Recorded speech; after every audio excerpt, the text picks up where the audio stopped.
wonder what goes on inside the game? Deep ball's got a man and got him.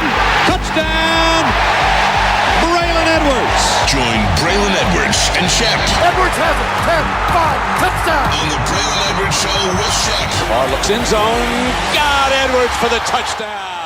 Where they dive deep into the heart of sports. Weekdays from 2 to 4 p.m., they're bringing you expert analysis, exclusive interviews, and a fresh perspective on the sports you love. Don't miss it, only on the Woodward Sports Network.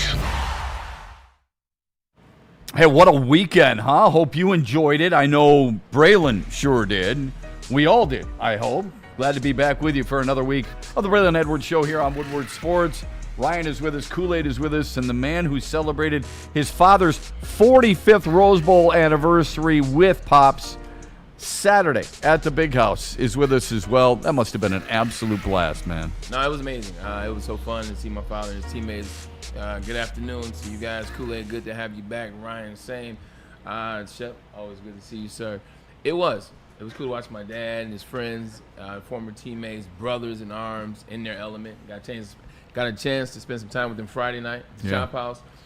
Just a tremendous occasion. How was that? Was that just a bunch of laughter and storytelling and just constant reflection? It's always so great because no matter how long you've been gone from Ann Arbor or how long you've been gone from your team, for them it was 1980. Some of those guys graduated in 82. You just pick right back up where you left off. You're right back into conversation about the dorms and people you dated and times where Bo had to give it to a player or to like talk some stuff, or moments, games, players. Captains will be captains. Like my dad's captain from 1980, he made sure everybody knew that he was the greatest captain in Michigan history. So just being able to do that, and then Saturday follow suit with the game. They get honored on the field, just watching them in their element. The place has changed as it relates to NIL and transfer portal and who's the head coach and Jordan and how it looks and Mr. Brightside and some of the music they play in the stadium. It's changed, but it has not. It's still Michigan. It's still the same stadium. It's still the same noise. It's still the same feel, if you will. Warren Moon was there, who my dad played on the same team as with the Houston Oilers, as well as played against when he was at University of Washington. He's my favorite quarterback all the time. He was on the sideline, kind of added another element to that game. But it was a lot of fun, and I'm ultimately glad Michigan got the W. I love that. Any stories that you heard for the first time? Because I'm sure there's plenty of regalia that you've heard over and over and over again. Not that it gets old. Right. But was there anything new that you might have heard that you can share with us? I definitely heard something new that I can't share that you and I can talk about off air. It was pretty funny to find out. In terms of sharing, no, it's same stories. How was Bo? What was Bo? Yeah. How good the 1979 team was and what it should have done if they would have started John Wangler at quarterback as opposed to blah, blah, blah. It's a lot of same stories, but it still feels good that these guys are telling them to me. My same uncles from when I was a kid, or the same individuals that I roamed the sideline with, or I roamed their houses when my dad was young, or when my dad was in Houston. He never was misfortunate to have to play in Cleveland, but when my dad was in Houston, I was out there, and Warren and I talked a little bit about the Galleria, and everybody has the same conversation though, whether it's my dad's teammates, whether it's Warren that played at UW that knows my dad, or insert Tom Goss, Greg Goss, Bo Schembechler, rest in peace. Bo's wife, man, you were bad. But we always knew you were going to be something special. That is legitimately how they set it up. You were bad or mischievous. As a bit busy. of a troublemaker, okay. Right, you're bad, right. busy, mischievous.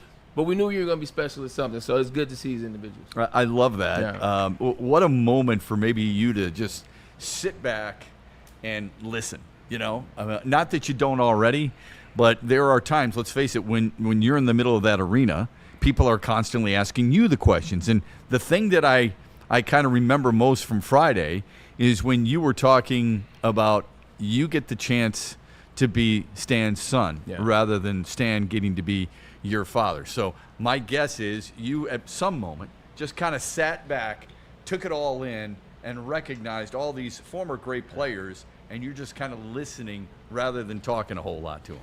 100%. I took the moment in, if you will, and got a chance to just watch Dad. Dad, he's he's always the one doing business or talking to somebody or introducing somebody to somebody or doing the work or picking somebody up, or he's the one always working, always he's grinding. the doer. He's the doer. Yeah. So to get a chance to see him not have to be the doer this week and just got a chance to sit back and kind of watch him, be proud of his kids in this space, be proud of he and his wife in this space when you're looking at teammates and teammates' wife, to be proud to be healthy in this space. Yeah. A lot of individuals, some of their own doing, some not their own doing, not in good health. God prayers up to those individuals, but to have your health, to have your family, to have your kids, to have the smile, to be down the street, like everything worked in my dad's favor, man. I'm happy for him. Yeah, I'm proud of him, and God is good. Well, good for you. I'm really happy for you. I was thinking about you while I was watching the game. I thought Michigan looked pretty damn good. Washington dipping into Michigan territory in each of their first 4 drives, for some might have been a little concerning. But you and I talked on Friday. The need was to get an impressive win. Right. So we were looking for the team Michigan has beaten that makes you turn your head. I don't know if Washington is that, but if 5-1 coming in and a team that, has some up-end, some big-time talent, I think that's a really impressive win for Michigan. I don't care if it's at home or if we're on the road or at a neutral site. That's an important win for them and a big one for them, don't you think? Yeah, 100%. Like, however you slice the dice, this is the team that Michigan had to play. This was on the schedule. They were a team that was coming here. They only had 1 loss. And this is a team that beat Michigan last year and 2 years ago. This same team was in the national championship. So this is a brand of football that, in some regard, you have to respect. Michigan won. This is a response game. This is everybody came out and cracked jokes to how bad it looked at USC. Look, and I can disassociate myself from Michigan and understand that USC game didn't look good, especially on the defensive side of the ball. Justice Haynes didn't play on offense, but defense didn't look good. They weren't flying around. They were missing tackles. They were out of position. It just was not a good look for them. So when Sharon Moore comes to the podium with the blue collar on and everybody goes crazy and cracks jokes and the internet goes wild, a lot of that was funny, but it wasn't funny to Michigan, and nothing was funny about the situation. They had to come into this game and make sure this game looked a certain way. Winning was what they needed to do, but they needed to make sure it looked a certain way. And I think if I'm Michigan, where I hang my hat the most, linebacker play in that game. Absolutely. Linebacker play was phenomenal. Glad you said that. Linebacker had a star linebacker, 8 tackles, interceptions. They set the tone all day. Second leading tackle, also a linebacker. They set the tone on defense. And for Michigan in the past 5 years, Shep, it's been the defense that has set the tone. Even though how good the offensive line was, Blake Corum, Hassan Haskins, Donovan Edwards, JJ, it still was the defense that set the tone. Most importantly, it was the defensive line. So to see that was a good sign for Sharon Moore and this Michigan team this week. Yeah, you've brought this up a number of times, and I think you're dead on. I don't disagree with that, but I would also add the offensive line, the Joe Moore award-winning offensive line 2 years in a row. We're dating it back a few years now, but I thought they set the tone. But I think you're right about the linebackers on Saturday. I thought the tight ends were really good. Michigan was without some guys, but I know you can't play the A plays B, beats B, B beats C, and you that how connect the dots. Yeah. But I do think a lot of Michigan people look at it and say, all right, the lone loss for Washington this year was 24-6 to Ohio State. Yeah. It's an 18-point difference. And they were with Ohio State for the better part of that first 2.5 quarters where it looked like something.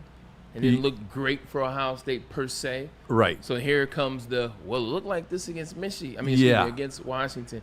Could that possibly carry over a little bit? Right. So you see 24-7 against Michigan, and it's just a 1-point difference than the loss to Ohio State. Again, I don't play those games, but I know fans like to.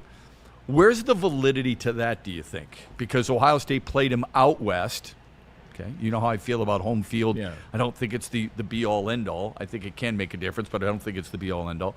Where's the validity there with they lost to 18 by Ohio State, 17 to Michigan, so the Michigan-Ohio State should be close. Right. No validity as it relates to who you played. I look at it all. Ohio State had to go out to Washington. It's tough going on the West Coast. Yeah. It's tough just from the standpoint of getting into a rhythm. I mean, you saw that in London. Sean McVay decides to leave the last minute, and it looked great in the first half, but they couldn't get anything moving in that second half because eventually that that jet lag does catch up 100%, and you saw that out of the Rams in the second half. So I don't put too much on that. And then Michigan, this was not a desperation game, but this was a win of needs of sort. Yeah, I thought it was really important. Exactly, it was just underneath. Yeah, desperation. You're right. So different emphasis in this game versus what Ohio State can go into that game. Ohio State know they're a better team than Washington. We'll figure it out. We'll get out of here with a win. We'll come back.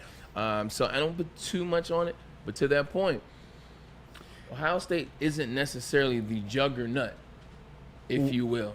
Yeah, it'll be – I would love to see Ohio State play Indiana just to get a better idea, because that Indiana offense is really good. Michigan State looked the part for a second. They did. I think the first half. Now, I tweeted out a number of times, Michigan State looks good, the offense is moving, and so on and so forth. They got 10 points in that opening quarter, and people were like, have you ever seen this team play? They're terrible. You can still judge a team for a moment on a drive. Hey, that drive was impressive. If you can't be impressed by something a team does in-game, that you always got to look at what they've done before and what you think they're about to do, you're not being super objective. I think it's really important to be able to say, hey, you know what? They looked good at times. Yeah. So Michigan State, you're right, looked the part to a certain extent. Their defense is really bad. And this week we're going to talk a lot of Michigan State, because this guy knows what it's all about. He has the feel. He's got the emotion associated with it. Michigan will be favored. They're favored against MSU. They'll be favored against Purdue. They'll be favored against Northwestern. They'll be favored against Maryland. Before the season began, the man whose name bears this show, or whose show bears his name, said Michigan's going to lose maybe two, at the most 3 games. You're on par to where you're at, or what you predicted. So you're getting there. Yeah, I figured that Michigan would take its time and figure out the game. I figured they would lose one early. Maybe that's Oklahoma. Maybe that's USC. Guess what? It was both of those individuals. And then they would settle in. Schedule's not hard. Like, for lack of a better word, the schedule is not a hard schedule. You look at how the teams are lined up. This seems like this can be a space for Michigan to figure some things out and get better and better and better. They have a rivalry game coming up against Michigan State. Regardless of what Michigan State is, this is a big game for Michigan. This is the next step. This is another chance to get better after how you played against UW. Got to capitalize on that momentum. And I expect them to get better against Michigan State, get better against Rutgers, get better against Maryland. And to the end, when they play against Ohio State, which will be the next opponent that they will see, they will be a much better team in November against Ohio State than they were at any given point. Well, I hope so, and they're going to have to be, right? Barring injury, right? I think barring injury. Yeah, well said, especially to a guy like Klein. Especially in this state. Injury just seems to go hand in hand with, I was at the game. Oh, the offensive line. I felt so bad for those kids. I know those kids now. Now I'm back ingratiated with the program. I spend time up there, get a chance to talk to them. We talk on DMs.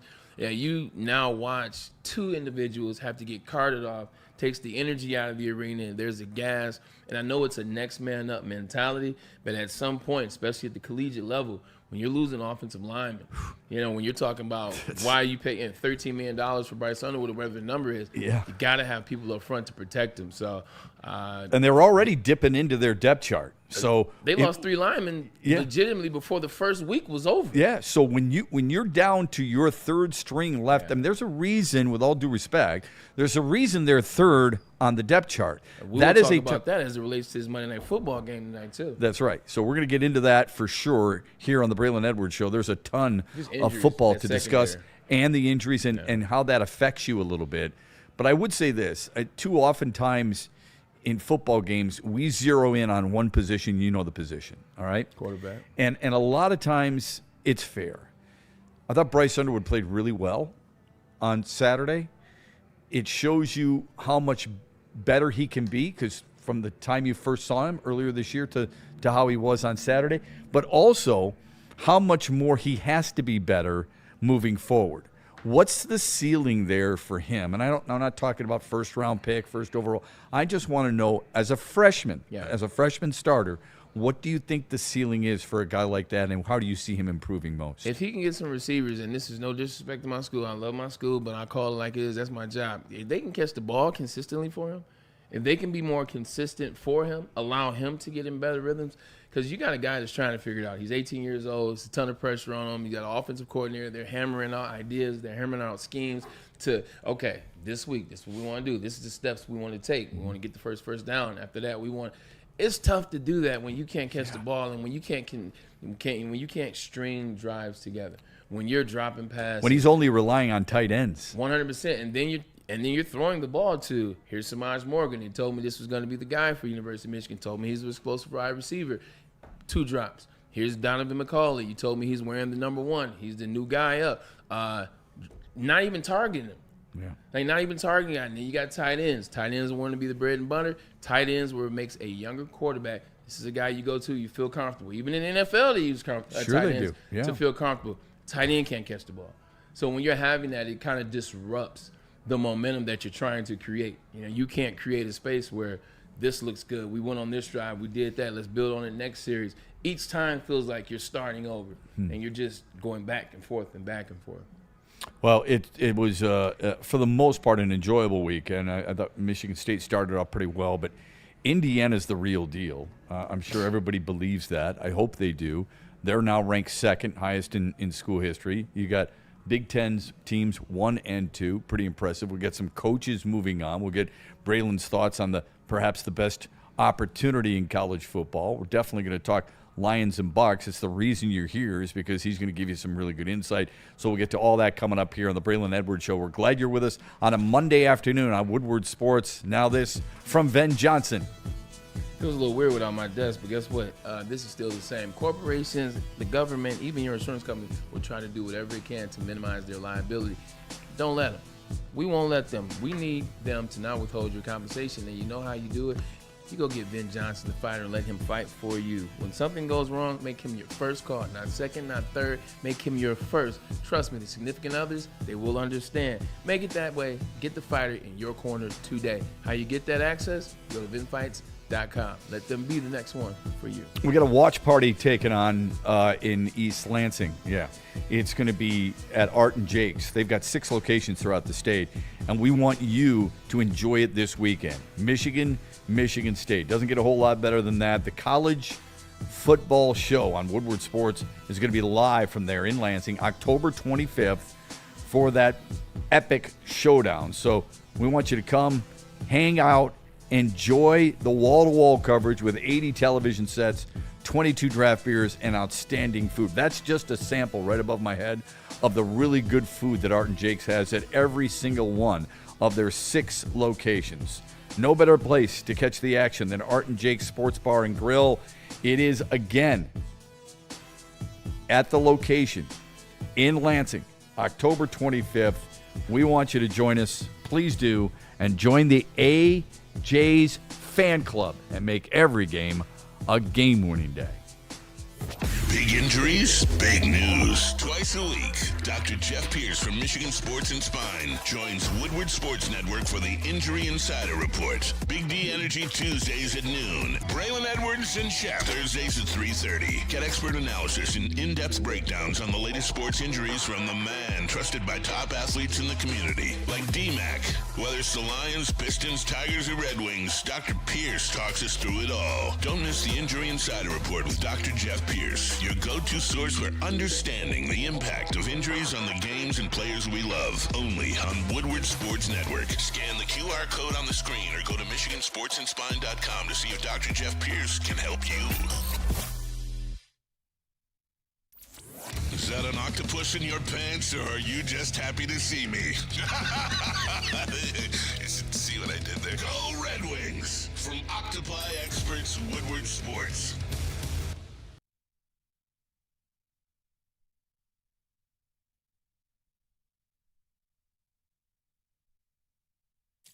Thank you to all the fans for making Woodward Sports your #1 online destination for Detroit sports. We promise not to drop the ball. The game is won in the trenches, and our big fellas don't mess around. The Woodward Heavyweights on Woodward Sports. Fitness where your fitness is essential. With over 50 metropolitan Detroit locations, it's the gym for you. It's the gym for everybody because it's squeaky clean, and also there's trainers on location to make sure you get your journey started the right way. In fact, why don't you start your journey at Planet Fitness? Because no matter if you're new or you're just beginning, The journey is always just beginning for us here at Planet Fitness, and we'll do it with you. Trainers on staff, and then there's no judgment. Planet Fitness, come on down. Price point's right. It's fitness that fits into your budget. We've got, I was talking a little bit earlier about at Art and Jake's, the outstanding good fortune of going there in Lansing and doing a big pregame show between Michigan and Michigan State. We've got it for the Monday Night Football game tonight, too. And it's brought to you by Sun Cruiser Vodka Iced Tea. Second best bar from 4 to 6. As soon as Braylon's done with this show, 4 to 6, live the pregame show right there. Our crew is already getting set up. They should be set up, I would guess, in about 40 minutes or so. And we will try and check in with them live a little bit later on just to see what's going on. And they're going to have some cracking open some ice-cold Sun Cruisers, and a huge sponsor of ours, especially ready to party like there's no tomorrow for the Lions and the Buccaneers. And then after that, so that's the, pregame from 4 to 6. Then after that, we go to Gillies from 7 until midnight for the watch party, to watch the Lions game, and the postgame show. So great vibes, cold drinks, hot takes, and Detroit football. Doesn't get any better than that. Then Sun Cruiser, Vodka Iced Tea, and Woodward Sports. Join us this afternoon and later on tonight. Hey, and we back. There it is. Every week, Haven't heard that in a while. it seems like we have a discussion in sports, not necessarily you and I, but a discussion in sports about who's the MVP, who's the leading candidate for the MVP. As the Lions get ready for the Buccaneers tonight, many people feel like Baker Mayfield might be on the leading track of being the MVP. There are a couple other names I think deserve to be in the conversation, but Baker Mayfield is just that. Whether he has Mike Evans available or not, and the belief is that he will be, might be. I was talking with a Tampa writer earlier today, and they said he might be just one of those decoys. Yeah. Find that hard to believe. Emeka Egbuka, not sure he'll be able to play, but Adam Schefter, I believe, has tweeted out that he's probably a game-time decision, and they're kind of leaning toward that. Baker Mayfield's got some weapons, without a doubt. What's the key, do you think, tonight for Detroit to stopping that offense? Baker doesn't need Mike Evans. Baker doesn't need Emeka Egbuka. Baker doesn't need Chris Godwin. He's showing you year after year after year, the last three with the Tampa Bay Buccaneers, it doesn't matter who his receiver is. He's going to find the middle of their numbers, and he's going to give them an opportunity to make plays. Like legitimately a week ago, we saw the birth of Tez Johnson. Yeah. You see Tez Johnson with a hell of a diving catch. Baker put right on the numbers might have had. He dives, he stretches, he catches. And then funny enough, he has conversations like, man, I heard MVP chants. That was good. They're talking about Baker Mayfield, but hell of a catch by you. Also, Sterling Shepard is there, somebody that Baker Mayfield knows well from his time at Oklahoma. And it seems that he's healthy from his stint kind of bouncing around the league since he's left the Giants. So, one, doesn't matter. He's going to find receivers. He's in that type of groove. You got to make Baker throw the ball in 2 seconds. You got to get Baker to get the ball out of his hands in 2 seconds.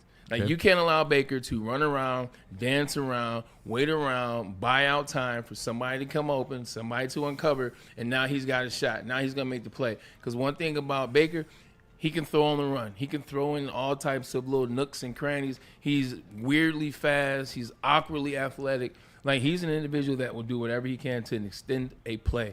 Aiden, Muhammad, Aleem, the big fellas, 2 seconds. You cannot let Baker have more than 2 seconds to throw the ball. I know that's a very generic answer, but it is the truth. You have to get to Baker before 2 seconds. Because all the great stuff with Baker, if you look back, it's not Baker throwing on rhythm. It's not Baker just dropping back in 1,000. 2-1,000, 1-1,000. Here's the slant. It's okay. Who's up? Oh, move. Let me get out of here. Oh, let me get out of the pocket. Let me get over to here where I feel more comfortable. Let me get over to here where I know you guys are not. Now I know your secondary that is depleted.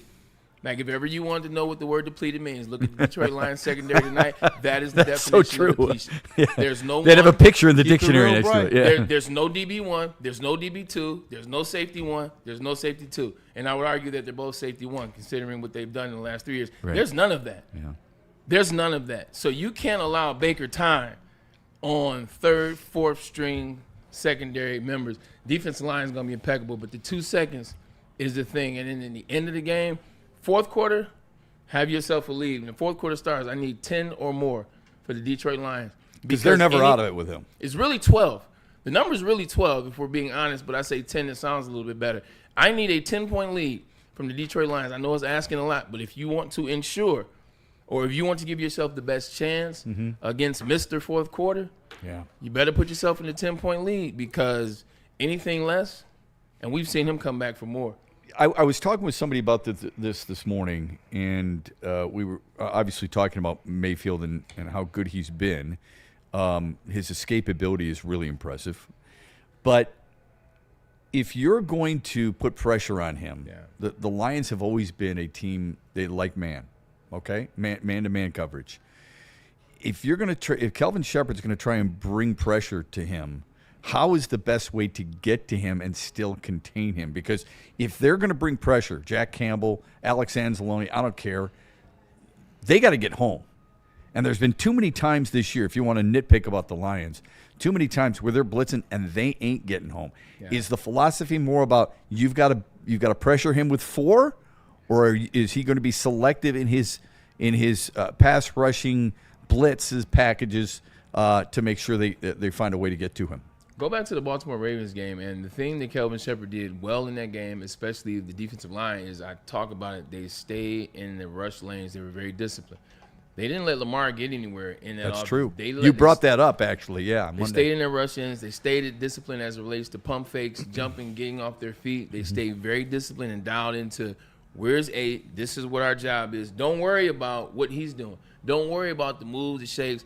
Coach told me my job is between this gap and this gap, staying focused here. The next man, his job is this gap and this gap. You use the word discipline. 100%. You got to be disciplined against Baker because it's a very similar deal. No, Baker doesn't run 4-3, but it doesn't matter because he creates the same type of plays that Lamar Jackson does, at least throwing on the run. And even in the run game, like Baker Mayfield will get out. And you saw that 3rd and 18 last week. Like Baker just has the 4 letters, W-I-L-L, will. He has a will to win, a will to succeed. I know that sounds corny. Ask those other 4. Ask them last 5 games they played. Right. Ask those outside of the Philadelphia Eagles, who we'll get to later because I'm still not buying it. Yeah. I don't care about the 300 yards that Jalen Hurts had. They still can't run the ball. Right. You called that. Yeah. Saquon Barkley is arguably the best running back in the National Football League, has not gained 100 yards in a game this year. Yeah. That's unbelievable to me. But you called that. You said Philadelphia's done. You said Kansas City's on the rise. A lot of people believe the same thing. They got to be disciplined. Going back to what you asked me, it goes back to the Baltimore game. And you can tell me who Baltimore is. Lamar Jackson was still Lamar Jackson at that point. And they kept him honest. They kept him disciplined. And he didn't really have anywhere to go with it. That's what they have to do to Baker Mayfield. Yeah, he's still Lamar Jackson. Look, I don't care about how poorly they've played. I don't care about his numbers. He's still Lamar Jackson, and there's something to be said for that. When a team is in a huddle, and they've got a guy like Baker Mayfield. And we're not going to get too over the top with the MVP because the guy up top there, Jared Goff, was in the same conversation until he threw 5 picks against Houston, okay?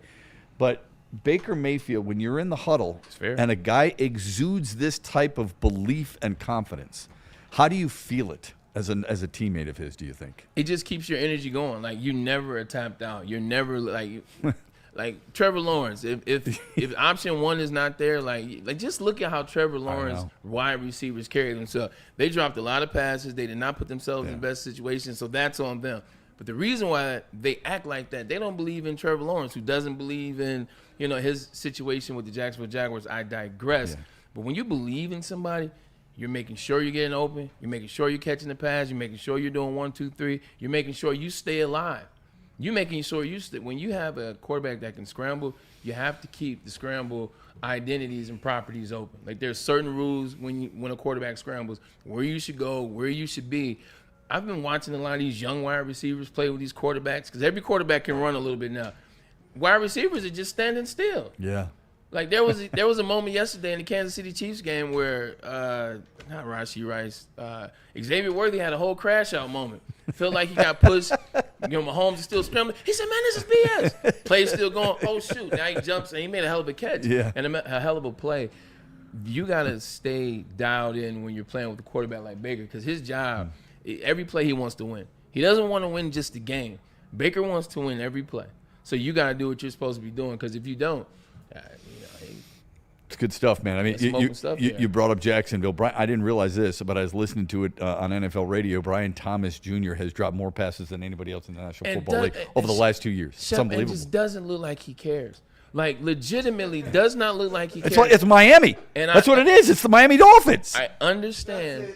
And I understand how it happens. I've been on teams where the quarterback sucks, the offensive coordinator, it's gotta be hard. The play calling stinks. You've been on 2, 3, 4 coaches over 4 or 5 years. Like, you just understand, like, this is what it is. So a lot of Trevor Lawrence, and he needs to be somewhere different. Like, Trevor Lawrence needs a new team. Maybe him and Mike McDaniel, maybe they get together and he can be the OC somewhere. Maybe it's the New York Jets with Aaron Glenn, because God knows they need a quarterback. But you see Brian Thomas, you see number 11, Washington. They just don't care. I know. Like, the only person that cared for them was Travis Hunter. Yeah. He comes into the game. He has 6 catches, 100 yards. He looks like he's making plays. Like, Brian Thomas, why you can't do that? But maybe because Travis Hunter's too young to even know. Like, right now, Brian Thomas is complaining every single play about an ankle, about a shoulder. Ain't nothing wrong with you. Yeah. And I hope there is not, but I don't think there is. It's just, I don't want to play. Yeah, I don't care. It seems like there's a lot of sucks. excuses. You know what I mean? Miami's the same way. I mean, look, that is dead man walking if you've ever seen it. Last week. I think you and I both picked the Jets. We thought at some point they got to break through, and Garrett Wilson 2 weeks ago had that same look, and that's why we're going to get into this in a little bit. You know, it's the Braylon 6-pack here on a Monday to unwind some of the things that took place over the weekend. We'll get to that coming up too. But we had mentioned the MVP. At what point? And it's not that Baker Mayfield doesn't deserve to be in the conversation. He 100% does. But the other names that need to be mentioned, and I'm gonna get out of throwing the pen range from you. Okay? No, I'm not gonna throw the pen when you say it. I'm just gonna ask you. I'm gonna ask you a question. Okay. So here are some of the names I think deserve to be in there. Okay. Jonathan Taylor for sure. Okay, that's one. Christian McCaffrey. And Daniel Jones. I knew that was coming. And Dak Prescott. Now I know Prescott. Let me just say this. He has thrown at least 3 touchdowns without an interception in 4 consecutive games. The only other like these power stats, Shep. I know. I've got to have something. If I'm going up, if I'm coming, you can have all the power stats you want. Listen, if I come with Dak Prescott to Braylon Edwards, I have to come with power stats, Kool-Aid, because you know where it's going. He's already turned the hat around once. He's already written 3 notes down. He can't wait. I mean, honest to God, this is like a kid who knows the answer in a spelling bee contest and can't wait to run up to the microphone. The only other quarterbacks to do that, Russell Wilson in 2015, Drew Brees in 2019, Aaron Rodgers in 2014, Peyton Manning did it twice, and Tom Brady. Right. I don't think he's the best quarterback. I'm saying the MVP, some of those names are deserved to be under consideration. Go ahead. I'll put my full metal jacket on right now. Christian McCaffrey, I'll start there. He's my fantasy running back. Side note, fantasy. Thank you, Devontae Smith. He loves the fantasy. Thank you, Devontae Smith. You know what? Thank you for staying the course, because you have been open all season, but Jalen Hurts couldn't find you, and he see what happens when you stay the course. So thank you. I should have just traded with you too. That's real.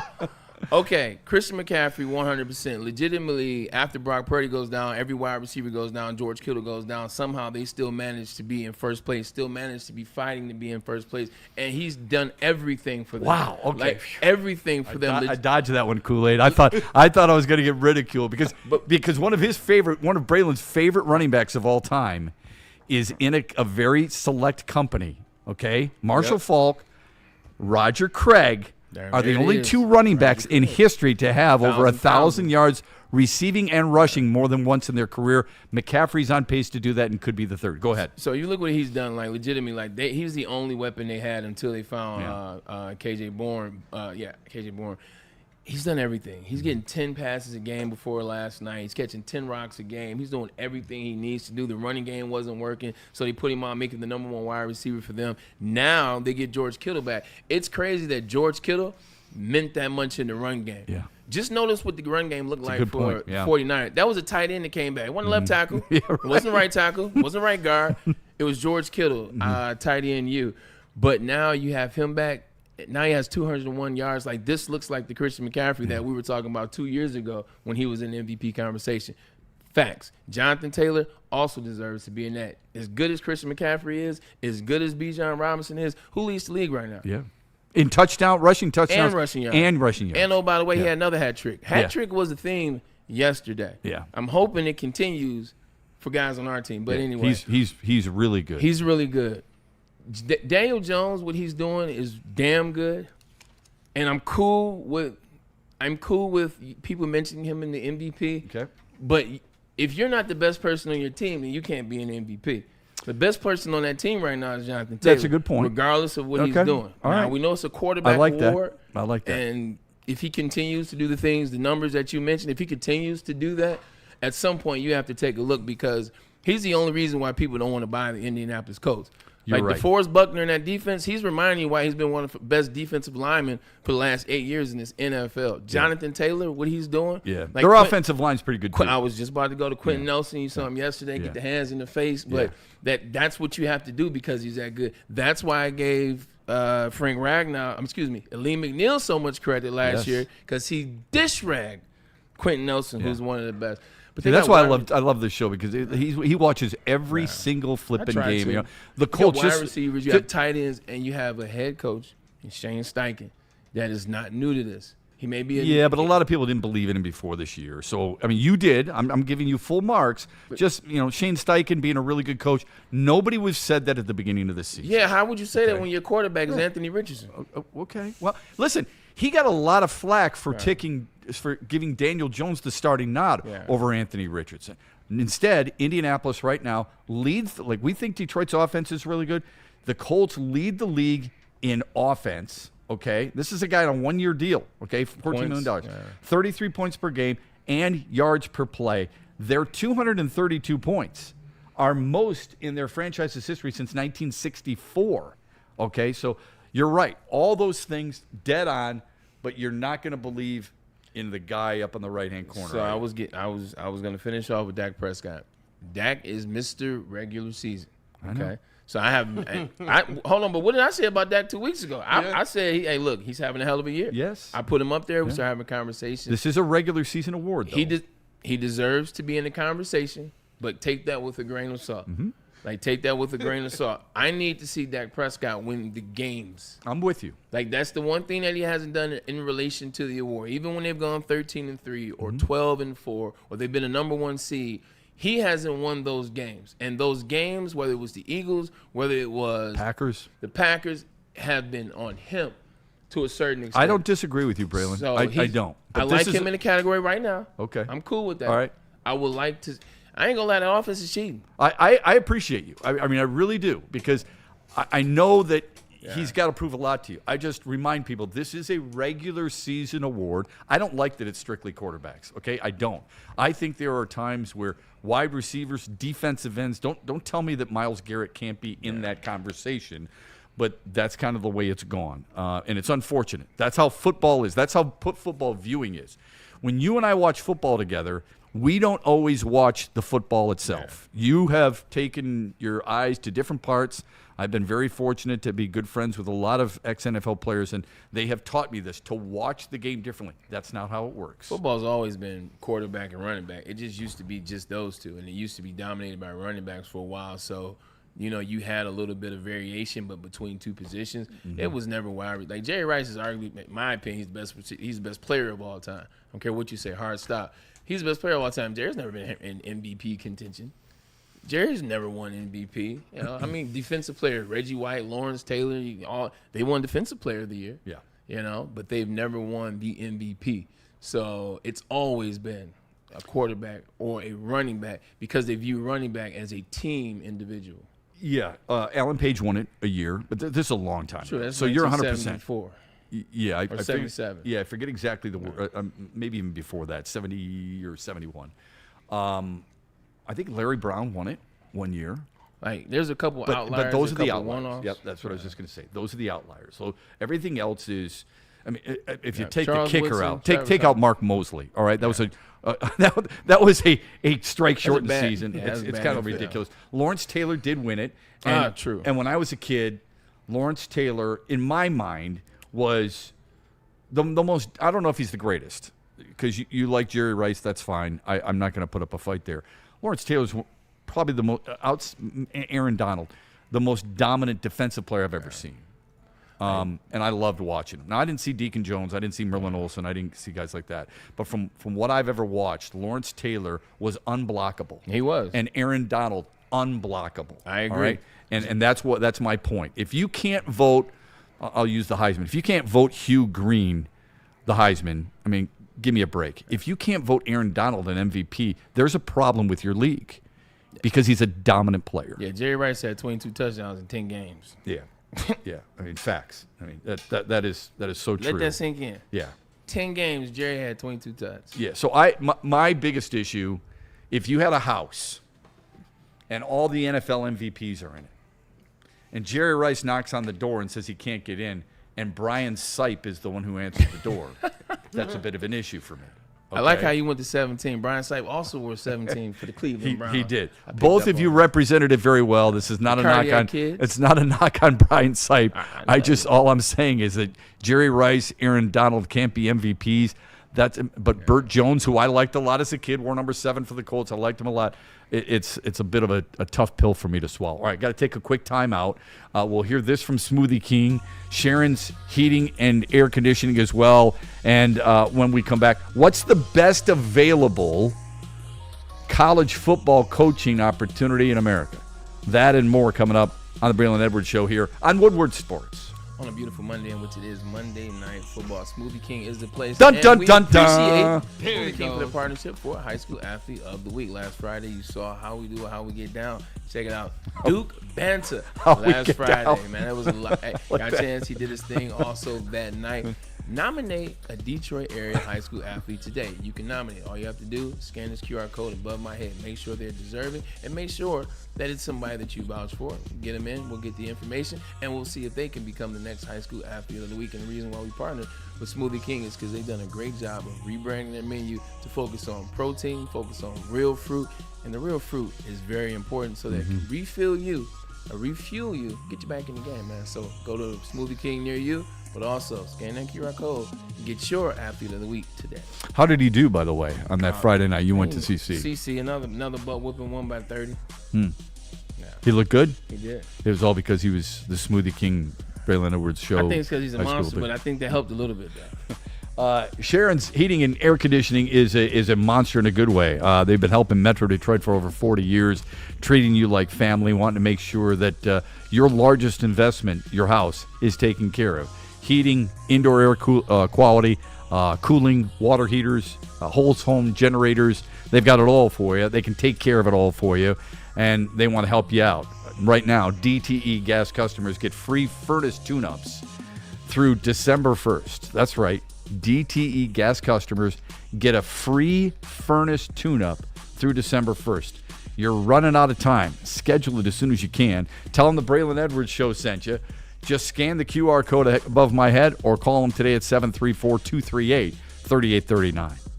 Planet Fitness now has even more best-in-class strength equipment. Join today for $1 down and save.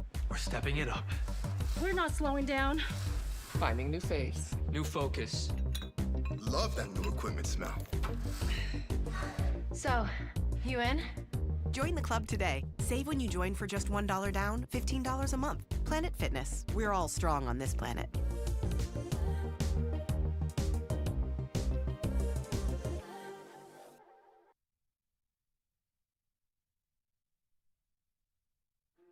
Why do we fight? We fight to protect the innocent, to hold the powerful accountable, to bring the oppressors to justice. Why do we fight? We fight to secure and preserve our civil liberties, to get each and every one of our clients the justice they deserve, and to make the lives of real people just like you whole again. ThenFights.com. Every Sunday, there's only one place to get all your kneecapping, hard-hitting Detroit Lions coverage. Start your Sunday with the Lions Weekly Report with Broder and Terry Foster. Then, the Lions pregame show with Neil Rule and Sean Baligian. At kickoff, keep it locked in for all the emotions of the game with a live watch party with the heavyweights. Then, recap the game with the Lions postgame show with Anson. Game days, there's no other place to be than Woodward Sports. Live all game day. Go Lions. Hunting season is almost here, Detroit, and your Lions are on the prowl. Make sure you're locked into Woodward Sports for all the Dan Campbell reactions, Jared Goff touchdowns, Amon-Ra first downs, Penny pancakes, Kirby picks, Gibbs big plays, and of course, Jack Fox's leg. Stay locked in on all your Lions coverage right here on Detroit's #1 sports network, Woodward Sports. Injuries, big news. Twice a week, Dr. Jeff Pierce from Michigan Sports and Spine joins Woodward Sports Network for the Injury Insider Report. Big D Energy Tuesdays at noon. Braylon Edwards and Shepard Thursdays at 3:30. Get expert analysis and in-depth breakdowns on the latest sports injuries from the man trusted by top athletes in the community, like D-Mac. Whether it's the Lions, Pistons, Tigers, or Red Wings, Dr. Pierce talks us through it all. Don't miss the Injury Insider Report with Dr. Jeff Pierce, your go-to source for understanding the impact of injuries on the games and players we love. Only on Woodward Sports Network. Scan the QR code on the screen or go to MichiganSportsandSpine.com to see if Dr. Jeff Pierce can help you. You know how some things are so good they should be world famous, but they're not? Our house-made vinaigrette is one of those things. And the antipasto salad, we drizzle it over. Same with our hand-battered chicken tenders. Original recipe soups and pasta sauces. It's almost as if our original, world-famous Detroit-style pizza is mocking them. And that's not very nice. WoodwardSports.com and click on Shop. Get the latest in Detroit sports apparel and exclusive Woodward Sports gear. WoodwardSports.com can get the whole team outfitted. Love the Pistons, Red Wings, and Tigers? We got something for you, too. Shop online at WoodwardSports.com. Looking for a way to support local athletes with physical disabilities? Athletes Unlimited, which is Dr. Pierce's foundation, a Michigan-based nonprofit, has one simple mission: breaking down barriers so that everyone can experience the joy of sports. You know, we sit here and we talk about sports, our love for sports, the outings, the engagement, how we play, what we did. Everyone deserves to operate in that same space. So help them if you can. AthletesUnlimited.com is how you can register online to donate. Now, Dr. Jeff Pierce solved the problem in a day. It's concierge medicine. A lot of people believe that their shoulder, their arm, their knee, their elbow are problems that you can't fix right away, but a lot of times, yes, you can. All you got to do is scan the QR code above my head and get in with Dr. Pierce today. He is the Michigan Insider for a reason, because he's been doing this for years, ladies and gentlemen. Years. I'm talking about when Stanley Cups were first being won in the 90s and the 2000s. He was there, boots on ground. So let him diagnose you today. I'm hungry. I know that's a surprise, but anytime we see this, you're hungry too, right? Yeah. I don't blame you. How good, seriously, how good, I know it's every day I could say this, and I do. How good would a Buddy's Pizza taste right now? All right, you can wait a little bit, fine. When the Lions play tonight, and you're flipping back and forth between Game 7 of the ALCS, you got to flip back and forth. During a commercial break during the Lions, flip back and forth to the ALCS. Buddy's is there for you, thankfully. The original Detroit-style pizza. 22 locations in the state of Michigan, and all I really need to say is it's really, really good. Find the nearest location to you, Buddy'sPizza.com. They've been doing it better than anybody else for 79 years, and if you use the promo code 10MEAL, that's the number 10, MEAL, you'll save 10%. Enjoy the game and enjoy your Buddy's Pizza.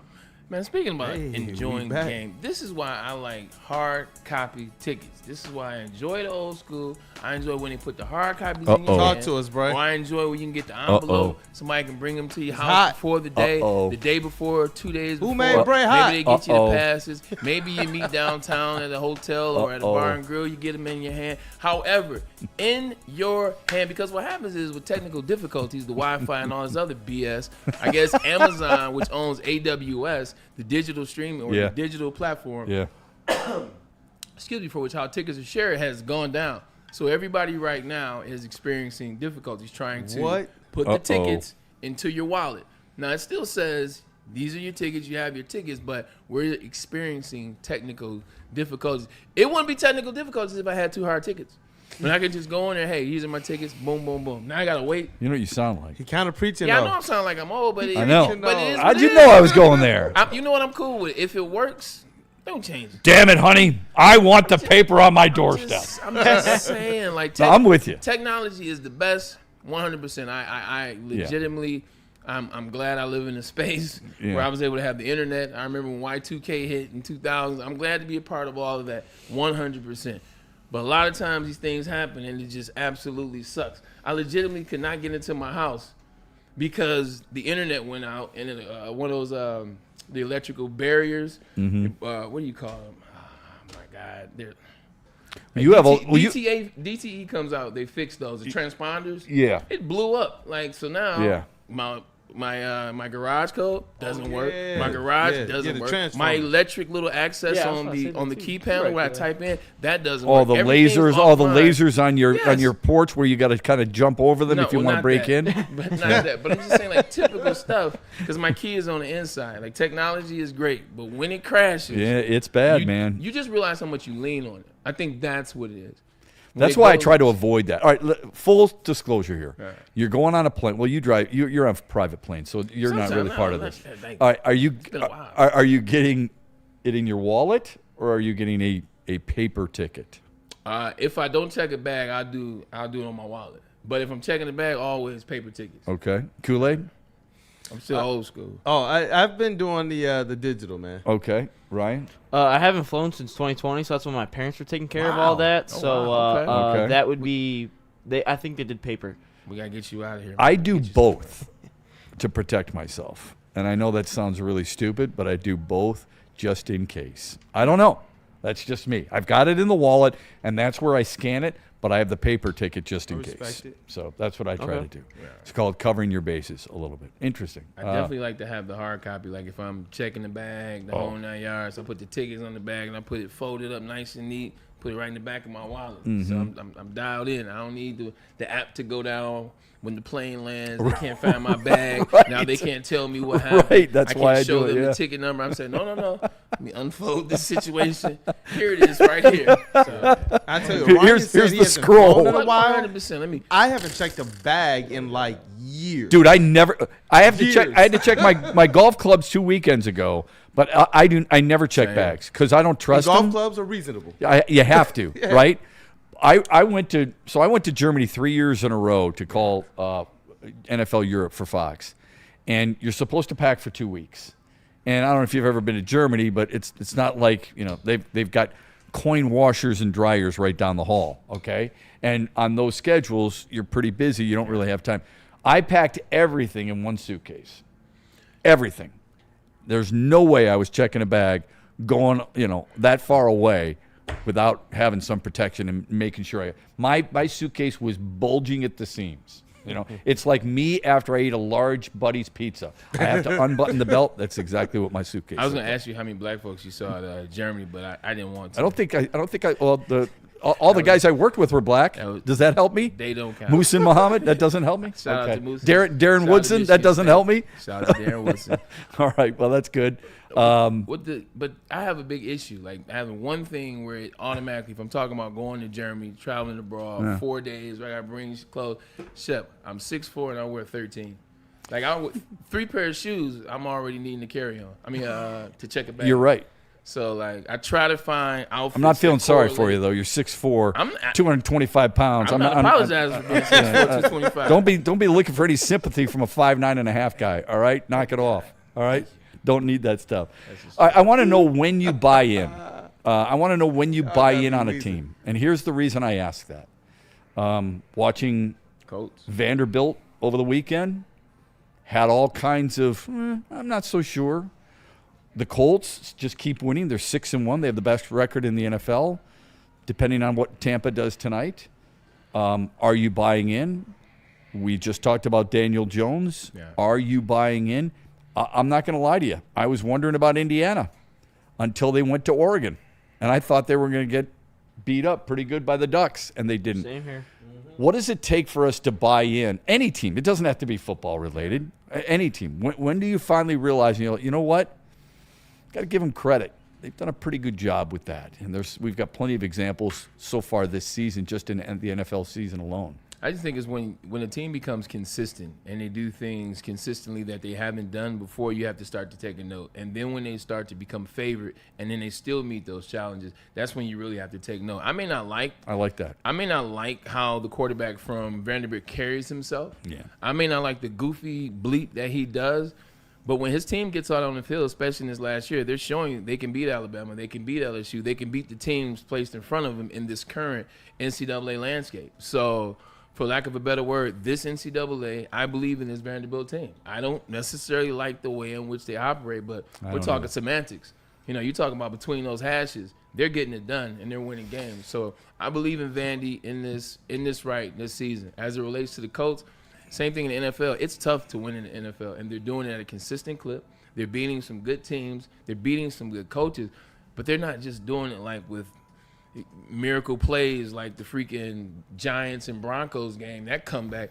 They're doing it with consistency. They're the number one offense as it relates to points scored. They're the number one offense, I want to say, in third down conversions. Daniel Jones is operating as, for lack of a better word, the number one quarterback as it relates to throwing touchdowns, being consistent with his offense. And then when you look at the running back, the running game, and they also do it in all three phases, Shep. Yeah. Like the offense is one of the best offenses, if not the best offense in the league statistically. The defense, what they're doing on defense at times, especially in big moments, they're very good on third down and they're very good in the second half. They've been shutting teams out in the second half.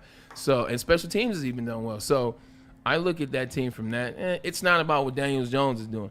Like, get over who Danny Dimes was in New York. Get over what Brian Daboll and that New York Giants bleep show made you feel about who he is. He's a quarterback that can run. He's mobile. He understands, he takes his read. He processes fast. He doesn't waste any time. He's been accurate. He's been accurate. He's not doing what? He's not turning the ball over. You don't see stupid plays out of him. You see consistency.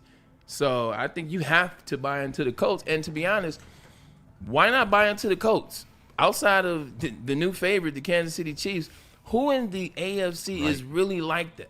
Who is really making you? It ain't Buffalo. Right. It's not Baltimore. It's not New England yet. Do you buy the Steelers? Are you fully locked in with Drake May and Mike Vrabel are doing? Yeah. It's not the Chargers. Is it the Texans? No. So I think is it the other team? Broncos. Anyway, Chargers. At the end of the day, Chargers. There you go. Who lost again? So it's not like there's some one-off with 4 teams that are stacked. This isn't Baltimore 2-3 years ago. This isn't Joe Burrow healthy, and now you have this team. This is a wide open NFL, and I think they threw their name in the hat and said, "Why not us?" It's a great explanation of when you buy in, when a team is favored and they still do what they're supposed to do. I really like that answer. Yeah, I like that. I all about business. I really like that. Now, which would automatically then I would ask you this. When do you jump off a team's bandwagon? And here's the reason I asked that. Yeah. You brought up the Giants. It's an excellent example. Brian Daboll was a blank show when Daniel Jones was there. He still is. Doesn't seem like it is as much now with Jackson Dart at the helm. But I digress. Let me bring up this example. Brian Kelly and LSU. So Brian Kelly at Notre Dame was really good. He was 11-1 regular season. 11-1, 10-0, 10-2, 12-0. Goes to Baton Rouge. 9-3, 9-3, 8-4, and his team now, 5-2 on the year, 2-2 in conference play. He will get fired after this season if he doesn't get his team to the playoff, and I don't think they will right now. We jump off at what point with a guy like Brian Kelly, who just doesn't seem to have that elixir down in Baton Rouge? I think Brian Kelly is not a victim, but I'm going to use his word. He's a victim of right place, right idea, wrong era. He went to LSU because he could. These are his words, mind you. So I'm going to take him a step further and add to it. Say him in a Southern accent, the fake Southern accent, I was please. just about to say that. Family. Now, I want to go down here to LSU where we can really win. I don't really believe that we can win up there in Notre Dame. I don't think we can get the kind of recruits. No, but in Notre Dame, he basically said, we can't win here. I can't win here. I got to go down to the SEC. And what he meant was they were still cheating. This is before NIL. They were. That's a good point. Yeah. 100%. I know players. Mm-hmm. So when I say this, it's not me just saying because it's the SEC. I could care less. You cheat, you cheat. See, I had to say that with my eyes closed. But legitimately, he went down there. If this would have been 10 years ago, he goes to LSU. LSU is going to do what they have to do. That's what the SEC does. Bama, blah, blah, blah, Georgia. Now you can have the success. You can do the things. You can implement your mind, your skill, your craft, your knowledge. He would have gone down there and won the national championship 10 years ago. He would have. Fast forward till now, everybody cheats. It's called NIL. So now you have to really be on tap with this era, these players, recruiting a 1-year cycle. You can't recruit a 4-year cycle and try to build that way. It just doesn't happen that way. And so now you have 12 teams as opposed to 4 teams or 2 teams. It's a different landscape. It's a different day and age. I think he's just at the wrong time. Yeah, you could tell the guys. I mean, he's a good coach. He's proven. He's a good coach. He's a damn good coach. Yeah, you win national championship at Grand Valley. Central Michigan turned it around. Cincinnati, Notre Dame. I mean, he was good at Notre Dame. He really was. Okay, they went to the national championship. They just didn't win the national championship. Twice, once. But Marcus Freeman is doing a hell of a job with the Fighting Irish, doing a really good job. So if Brian Kelly doesn't feel like he can win there, Marcus Freeman's basically looking at him and says, "You're wrong. You can win here." Yeah, but I disagree. What is Marcus Freeman doing that Brian Kelly hasn't? And I don't know the answer to that. Because he's not doing anything different. Like, yeah, he went to national championship last year and stunk it up. Yeah. Like, Notre Dame, it's not about them getting there. It's about when they get there, you believing they could win. Right. I didn't believe they could win last year. And this was against Ohio State team, and I saw what they did against Michigan. Yeah. When Brian Kelly went in 2012 against Alabama, I didn't believe that they could be against Alabama. Nope. There was no chance in hell. 100%. So, Marcus Freeman, he's doing an amazing job with the program. The kids have bought in. I had a chance to talk to him at a Chad Tuff event this past spring.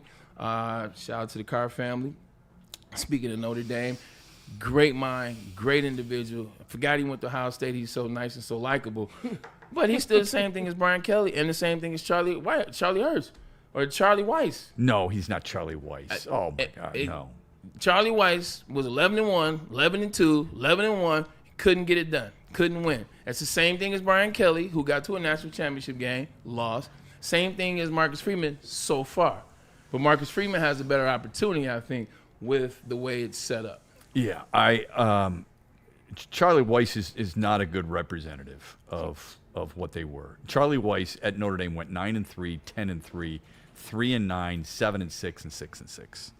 Right. Marcus Freeman is 10 times the coach that Charlie Weiss is. That's fine, but at the same time, it's the same thing. I didn't trust Notre Dame with Charlie Weiss. Understood. I don't trust Notre Dame. I didn't trust him with – go down the list, Ron Davey. Yeah. Go down. Everybody since you know who in 1989. Yeah. It's like, yes, great program. Yeah.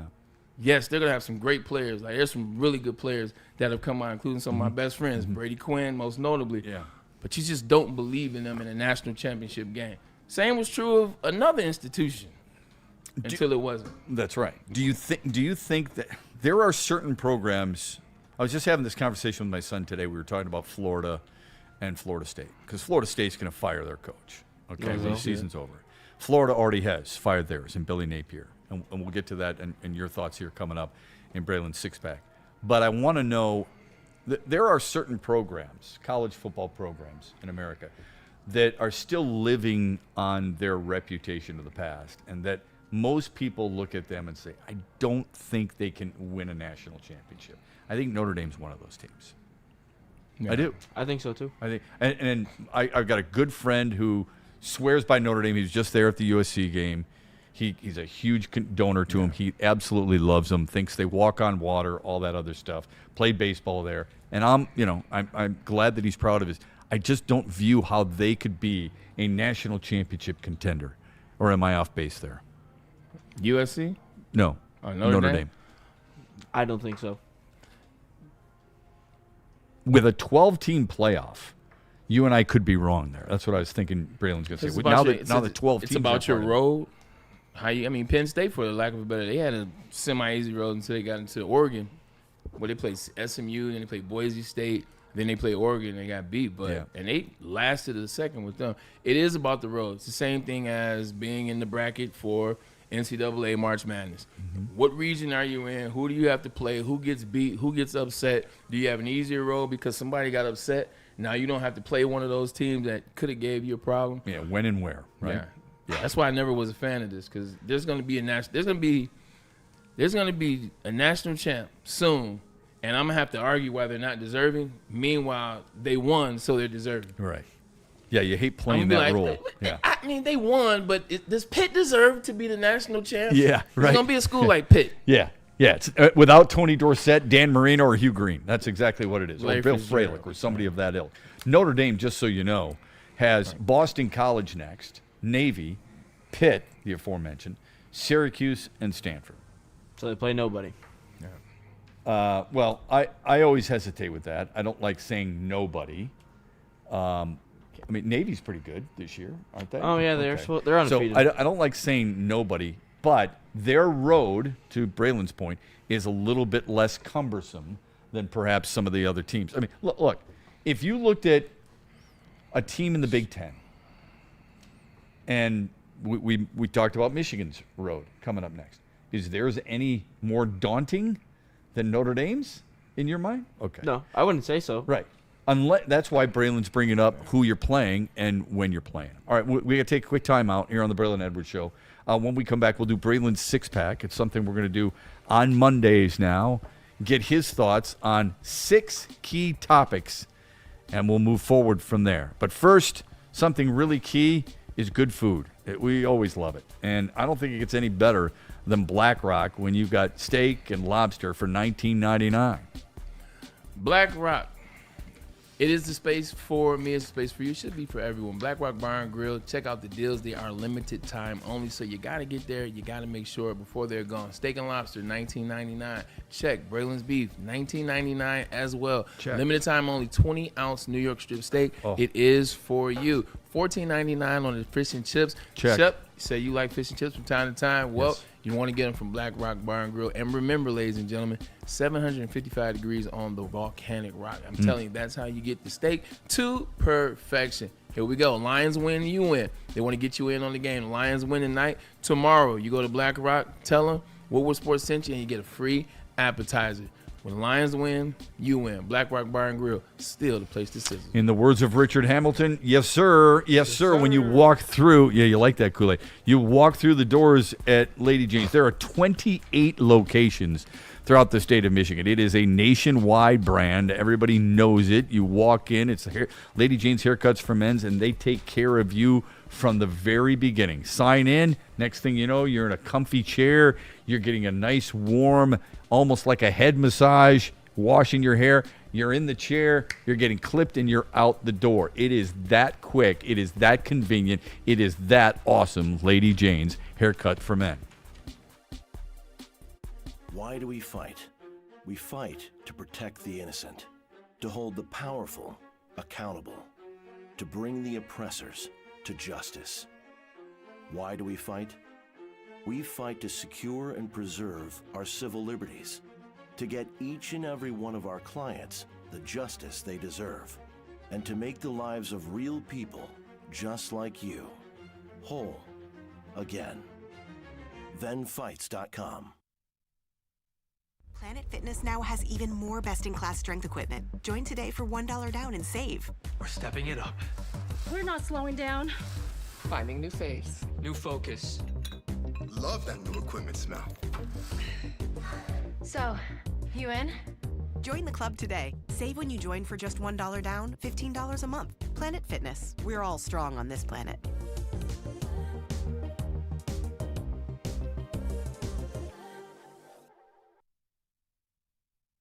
Hunting season is almost here, Detroit, and your Lions are on the prowl. Make sure you're locked into Woodward Sports for all the Dan Campbell reactions, Jared Goff touchdowns, Amon-Ra first downs, Penny pancakes, Kirby picks, Gibbs big plays, and of course, Jack Fox's leg. Stay locked in on all your Lions coverage right here on Detroit's #1 sports network, Woodward Sports.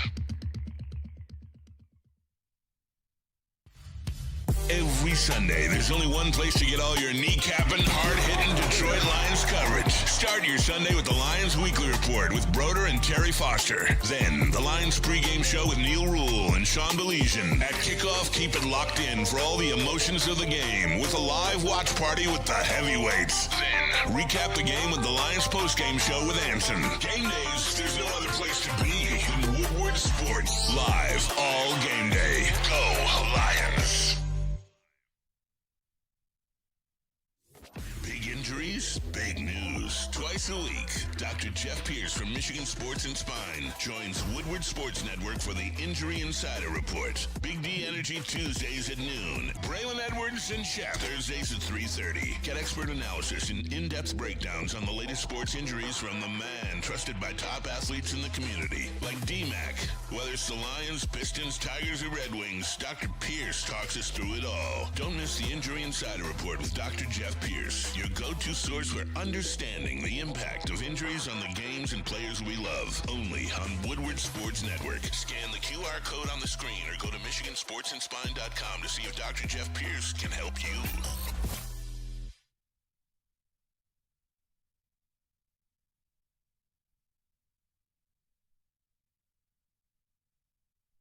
To any Lady Jane's Haircuts for Men and claim your throne for a king's treatment from one of our talented stylists. Open 7 days a week, walk in anytime. Just get to a Lady Jane's today and receive a precision haircut, scalp massage, hot lather neck shave, and a hot towel treatment. A haircut should not be a chore. It should be an experience. And that's exactly what Lady Jane's has to offer.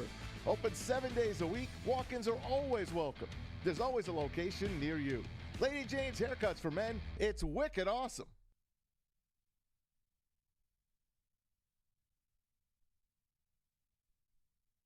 You know how some things are so good they should be world famous, but they're not? Our house-made vinaigrette is one of those things. And the antipasto salad, we drizzle it over. Same with our hand-battered chicken tenders. Original recipe soups and pasta sauces. It's almost as if our original world-famous Detroit-style pizza is mocking them. And that's not very nice. WoodwardSports.com and click on Shop. Get the latest in Detroit sports apparel and exclusive Woodward Sports gear. WoodwardSports.com can get the whole team outfitted. Love the Pistons, Red Wings, and Tigers? We got something for you, too. Shop online at WoodwardSports.com.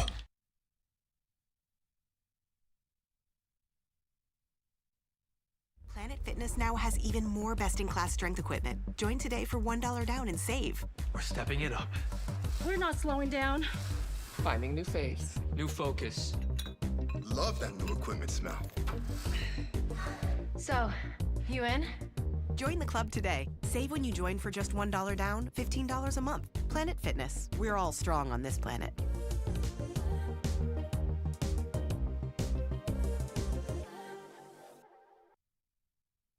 If you're looking for the ultimate pickleball experience, you got to check out Wicked Pickle. It's Metro Detroit's hottest indoor pickleball spot. And they got 10 climate-controlled courts, daily open play for all levels. Ryan, that should be music to our ears. And a chill lounge with TVs, ping pong, and cold drinks. It's always game on, rain or shine. Make sure you guys go ahead and scan that QR code and get a jump on this information I'm about to tell you next, all right? Because if you're throwing a party or a team event, they do host groups from 10 to 200 people. Also, don't miss out on the APA Michigan Gold Cup, November 22nd through the 23rd. Sign up at pickleballtournaments.com and mark your calendars for the Woodward Sports Pickleball Party, January 9th. Details are coming soon, and hopefully nobody gets hurt.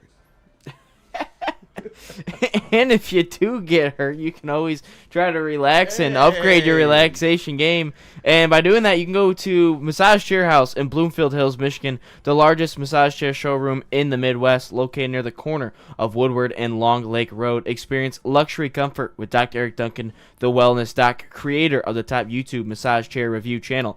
Book a visit at www.massagechairhouse.com or scan that QR code above my head. Massage Chair House, your ticket to ultimate recovery and relaxation. And we back. Who's getting better at the reads? I like that. I like that a lot. Hey, the Lions have not lost back-to-back games since October of 22, when they lost 5 straight. Okay, of the 10 games, this is from Dave Burkett of the Free Press, of the 10 games they've played since, and the losses during that span, they've won 8 by double digits and an average margin of victory of 18 points per game. I love statistics, sometimes too much. Kool-Aid is nodding his head vigorously, all right? I do. I love numbers. There's a reason for some of those numbers. I don't believe in numbers where the Tigers in 2025, they have now won 12 of the last 13 against the White Sox. Well, a lot of those guys aren't on the team anymore, you know. But this is relevant because Jared Goff is the trigger and because Dan Campbell's the coach, and they've got similar personnel, Taylor Decker, and for some others. When you haven't lost back-to-back games, you were talking about the belief in a guy like Baker Mayfield earlier. I would think the Lions feel pretty confident in believing in what they're going to do tonight, knowing that statistic that has been shoved down their throat all week long by members of the media too. Yeah, 100%. Because I think what the Lions have done is the reason why they haven't lost back-to-back games. Once they lose a game, they come back to the drawing board, which is Allen Park. They watch the tape. They figure out what they did wrong, and they correct it. And then they have a different type of emphasis that following week in practice. I believe that after you lose a game like they did against the Kansas City Chiefs, practice is more serious.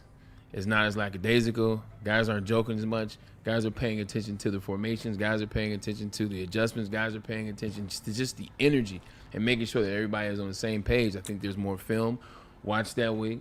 I think there's more of an emphasis on clean football, disciplined football is what you'll see from the Detroit Lions tonight at home. It's a home game as well that always plays well for them. I think you just go back to the drawing board. Like, I've been on some teams where you lose some games and you don't even know how you lost the game.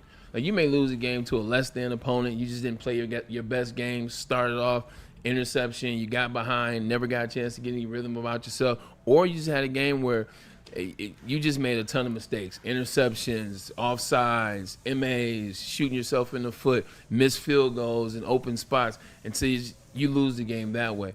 However, when you come back that following week, when you're a good team, see, the Lions are that. They're a damn good team with a damn good head coach. When you come back and you focus on those little things, you focus on the details, even from a coach's standpoint. Like, sometimes you can get away from the things that work for you. You can get away from the plays that you've had some success trying to do too much, trying to dial into this and dial into that. Sometimes you bring it all back to what works for us. What do we do? What are we good at? What's our identity? Let's rock and roll from that point. So that's why the Lions haven't lost that second game, because they come in like witches. And you're old school, just like, you know what that means. If somebody say, man, that man's a witch, that means he's great and he's a bitch at what he's doing. They're witches in the sense, we're going to dial into this and we're going to get it right. But also, it's an attitude from the whole team.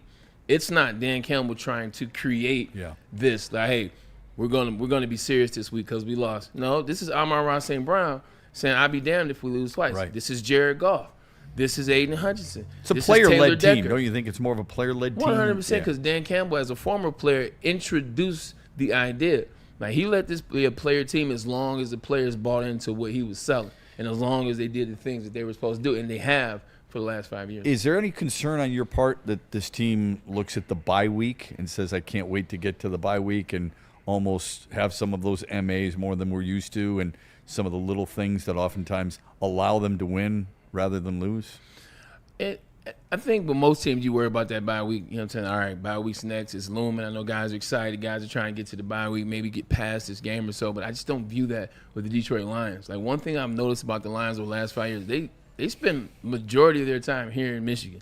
Like, they leave a little bit, but those guys are back here early. Those guys come back in March. So what's that tell you? Those guys are here through July. That means those guys are working. That means their number one priority, their number one focus is Detroit Lions football and football, period. They don't care about the other stuff. And they do podcasts and all those things are cool and drip and who doesn't? Yeah. You have to occupy your free space with your free time with things that you like to do. Those guys do that stuff here. Those guys are locked and loaded here. So I just think you got a team that lost last week against the Chiefs. And remember what Amon-Ra St. Brown said. Don't blame the refs. That's going to be That's going to be a very key piece of information. He said, don't blame the refs. Like, we're not blaming the refs. We're blaming ourselves, which lets you know they don't believe they played a good brand of football last week. They could care less with the refs. Secretly undertone, they're going to take out what they feel about the refs on the Tampa Bay Buccaneers, at least on the offensive side of the ball. Saw more of it in the Kansas City game again over the weekend. I don't know if people were paying much of attention to it, but it was driving me crazy. Not that was the reason for the Raiders. But I told you when they got their guys back, that team be dangerous. Especially now we know they cheat with the refs. Let's compartmentalize that we just can. for this conversation. Yeah, we can. That team is dangerous. They are. Especially they're on good. offense. Yeah. Raiders stink, but you're right. I mean, I don't want to take anything away from the Chiefs. They looked really sharp, really sharp. First time we saw Hollywood Brown, Xavier Worthy, Rashi Weiss on the field at the same time since they got signed before last season started. It looked dangerous. Yeah, Kareem Hunt got hurt, but overall, that team's in pretty good shape. You had mentioned identity. They like 24 better anyway. Yeah, I know they do. Yeah, and I don't blame them. But you had mentioned identity with the Lions. The reason they don't lose 2 in a row, among the things you said, was because they go back to the drawing board, they watch film, they get back to their identity. We know what their identity was last year. You had talked earlier in the show about Michigan's identity, all right? Linebackers set the tone against Washington. The identity in the past had been, the offensive line.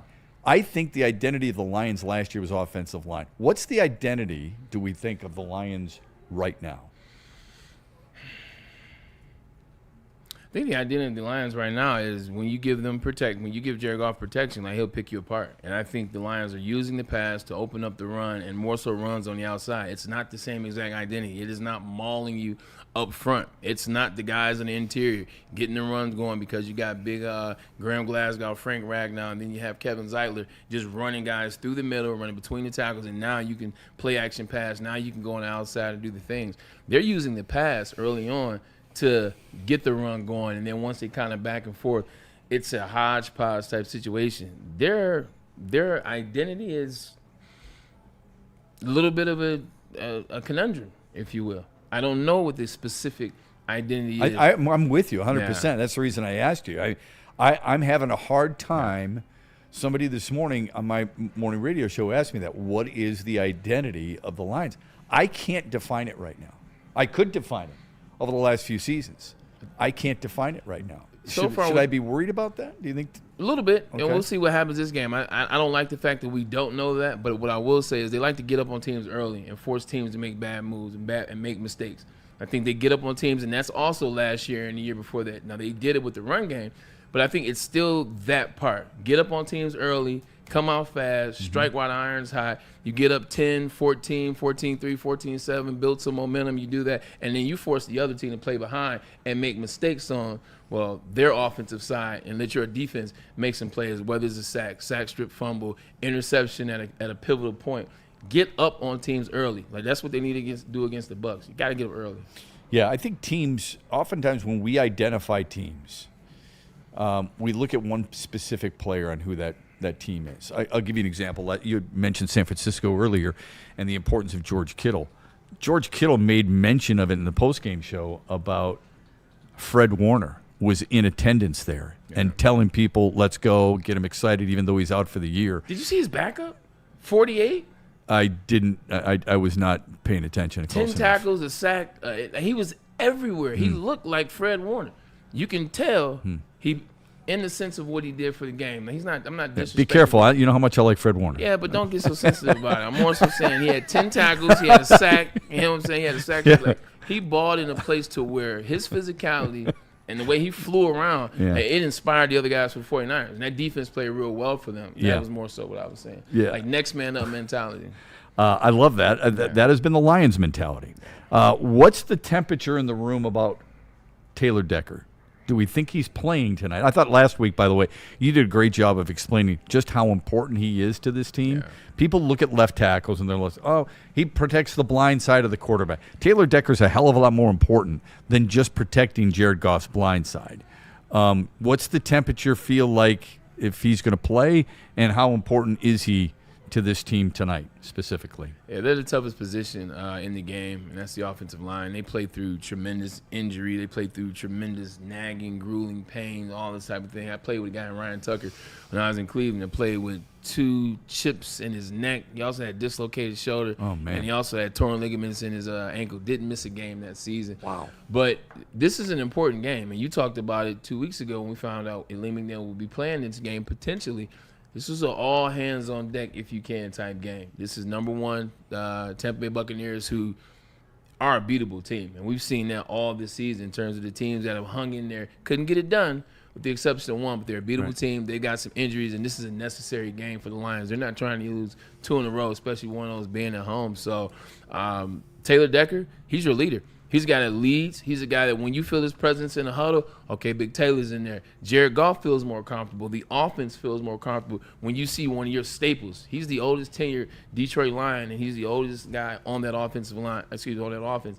I guarantee you, when he talks, when he's there, you feel that much better if you're Amon-Ra St. Brown. You feel that much better if you're Christian Mahogany. You feel that much better if you're Dan Campbell.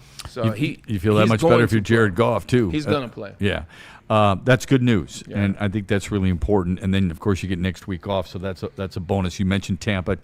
4 of their 5 wins by 3 points or less. Yeah. So that's a big reason you said you wanted to build that double-digit lead. Aleem McNeil is such an important part to this defensive line, but last week you had DJ Reader on your top 7 players because he's been really good. Earlier this year, you had Tyleik Williams because of how much of an impact he's made as a rookie.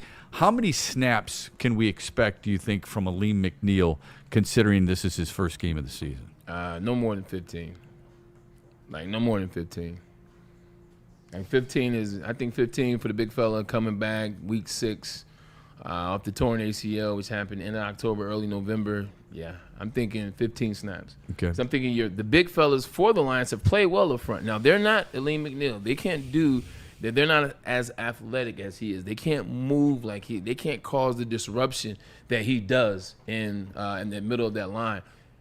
But they have done well. DJ Reed's been playing really good this year. Tyleik Williams is coming to his own as a rookie. So you don't want to overdo it. Like if you got guys that hadn't been playing so well, if that had been struggling in the middle, then maybe he gets more plays. But I think you give him that 12 to 15, see where he's at. You gauge it from there. But you still depend on DJ Reed and Tyleik Williams for this game. We're always looking for that little bit of extra. Yeah. We think athletes have a bone to pick with a team that has beaten them before, for example. And I think a lot of people feel like they're out to prove something, the Lions, against Tampa tonight because of what transpired last week, okay, in Kansas City. My response to that is, well, do you think Tampa feels like they got to respond to Detroit knocking them out of the playoffs? All right? I don't know the answer to that. But I do feel like there's an emotional sentiment in this game where Detroit has kind of an advantage in 2 areas. One, Tampa beat them at home a year ago. Not that they would take anybody lightly, but they recognize and remember that.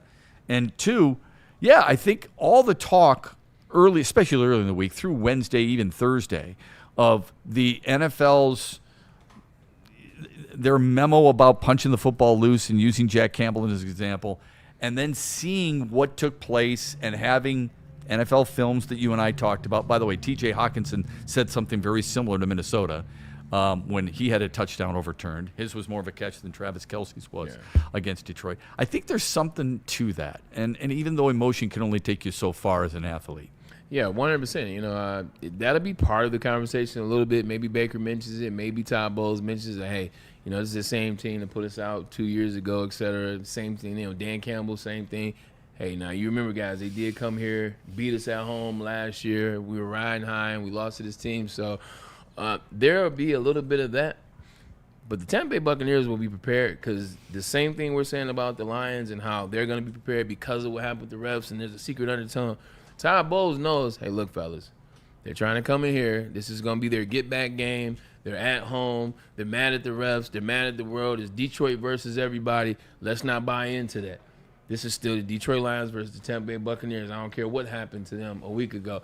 So, not KC. The Bucs will be ready for it. Yeah. And because they have a good coach as well, and they got, arguably right now the MVP of the league. Yeah, it's funny. Somebody had tweeted out hard to believe, but the Dolphins had these guys on their staff, and they had 4 pictures. Todd Bowles, Dan Campbell, Ben Johnson, Dan Quinn. And they're left with Mike McDaniel. And he might be fired as early as this week, but I doubt he lasts past their bye week in the middle of November. So we'll see what happens there. It just looks unprofessional down there. I think that's the biggest word. Yeah. It just looks unprofessional. Tua Tagovailoa looks like he has never played the game of football sometimes. And at some point, a real conversation is gonna have to be had between Tua, the medical team, and the head coach down there in Miami, because at some point that question starts to come like, all right, like, is his play a product of Mike McDaniel and not being able to adapt, and just the chaotic atmosphere we've created, and players, and it's chaotic down there. It is.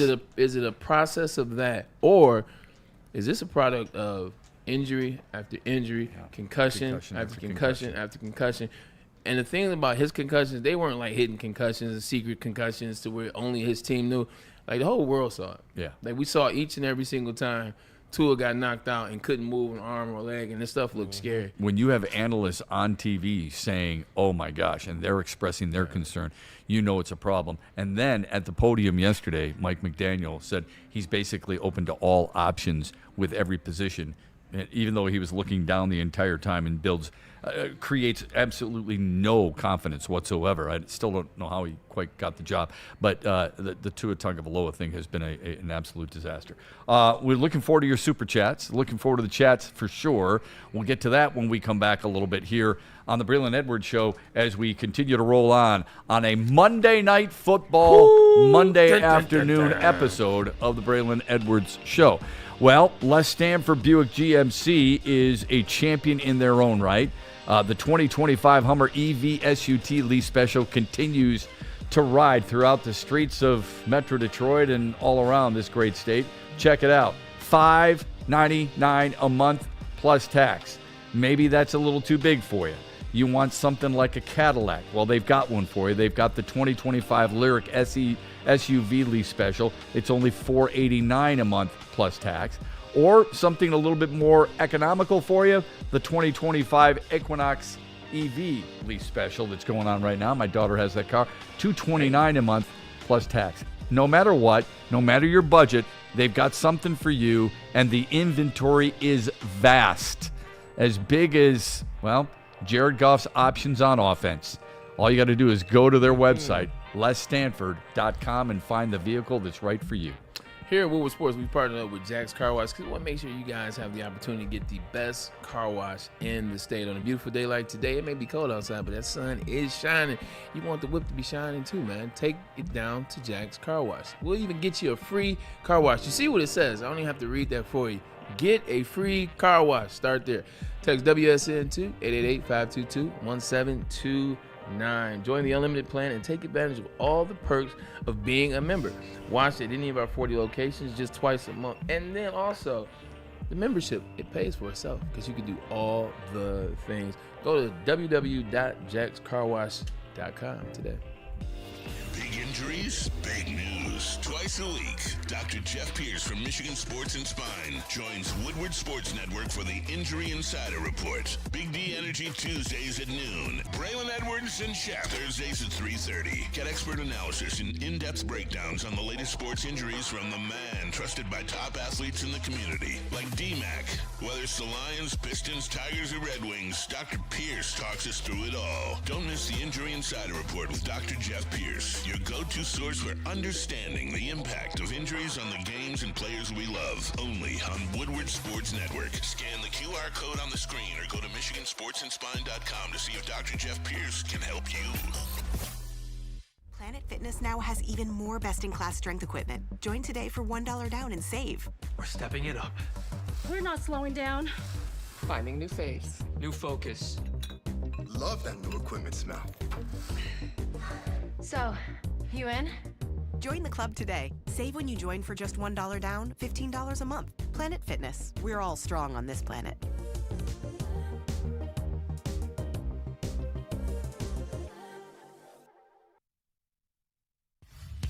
Every Sunday, there's only one place to get all your kneecapping, hard-hitting Detroit Lions coverage. Start your Sunday with the Lions Weekly Report with Broder and Terry Foster. Then, the Lions pregame show with Neil Rule and Sean Baligian. At kickoff, keep it locked in for all the emotions of the game with a live watch party with the heavyweights. Then, recap the game with the Lions postgame show with Anson. Game days, there's no other place to be than Woodward Sports. Live all game day. Go Lions.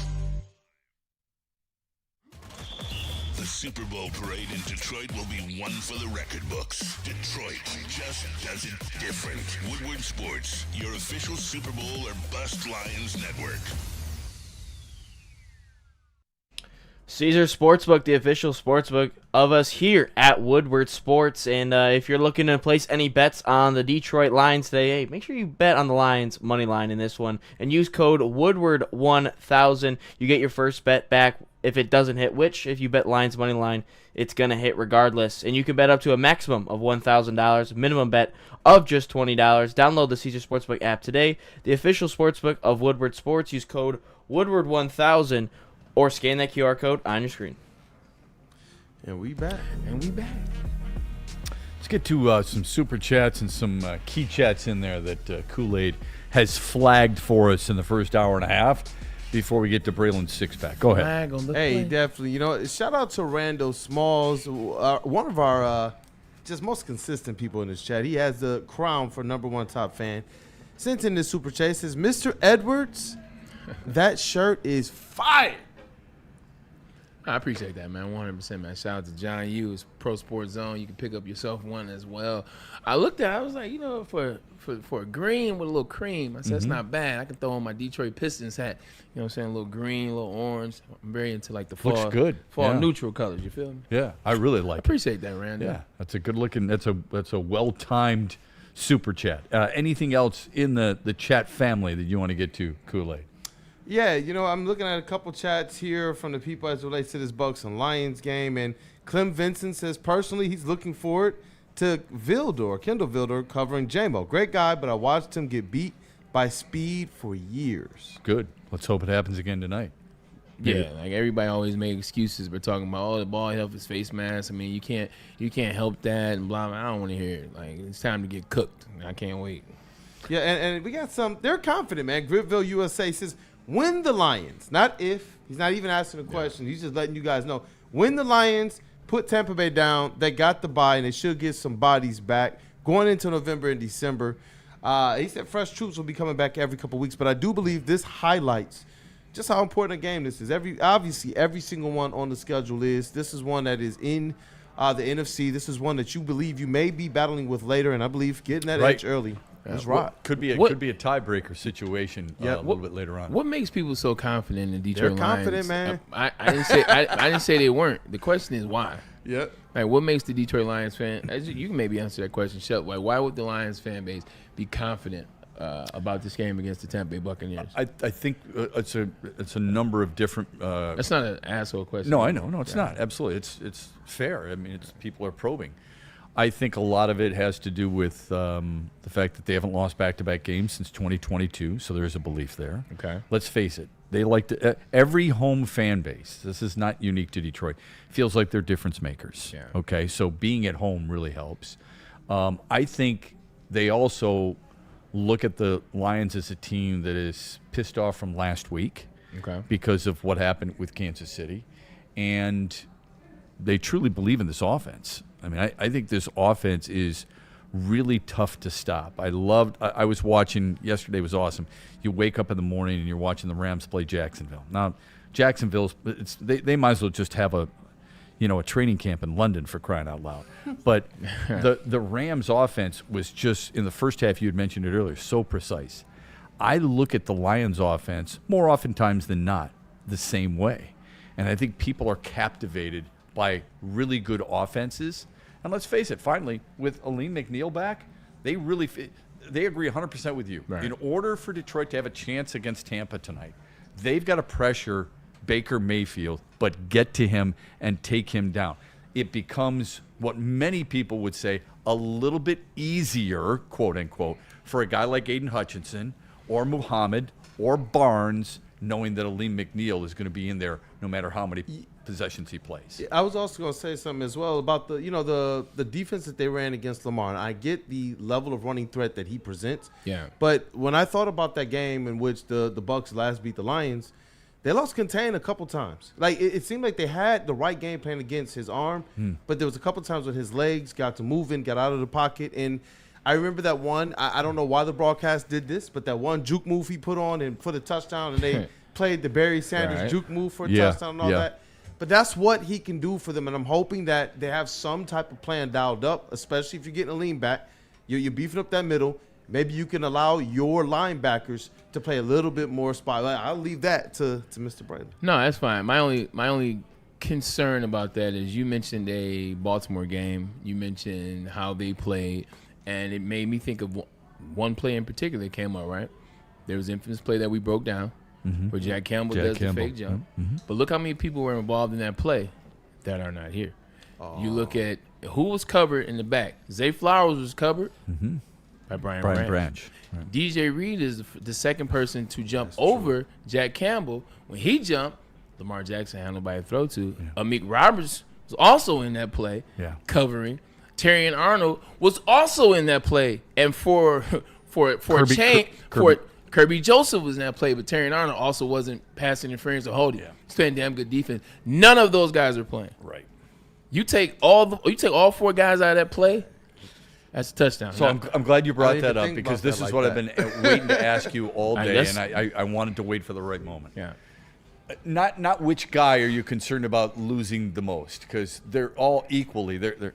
But what's the level of concern overall, knowing that they don't have any starter? And by the way, no one's going to think of this.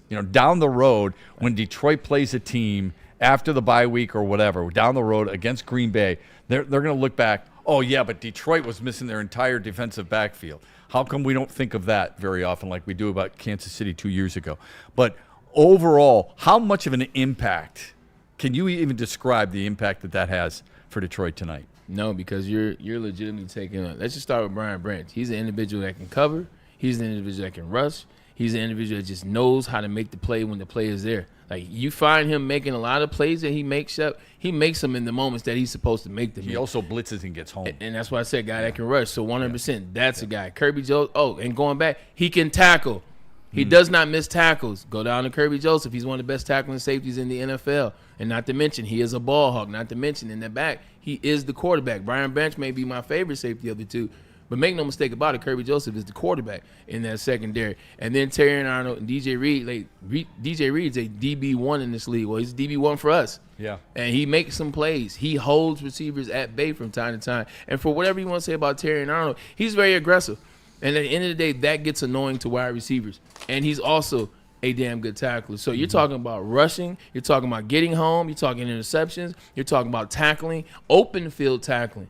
Because that's what's major. Once a guy gets past that second level, and once a guy gets on the outside, like open second level tackling, open field tackling, you miss a tackle, it's now a touchdown. So you're not worrying about the what if. Now, if Rashad White happens to slip past our safety or slip past the linebackers, it's what is it going to be? So this is tough. We don't make excuses here in Detroit. Unfortunately, we know all about the injury bug. We've been seeing it for the last 4 years. But damn it, it's getting tough. Damn it, it's getting hard because you're missing four guys, all four of your starters. Like, just ask yourself this question. If Baker Mayfield was going against Baker Mayfield and the Tampa Bay Buccaneers, take it to another team. What if he was going against that Seattle Seahawks team and no Tariq Woolen, no Weatherspoon, no safeties? Yeah. If they were going against insert team that Tampa has played, if you're not the Lions, see, we're Lions fans. So we're like, oh, we'll be all right. Yeah. This makes sense. We'll be fine. Next man up.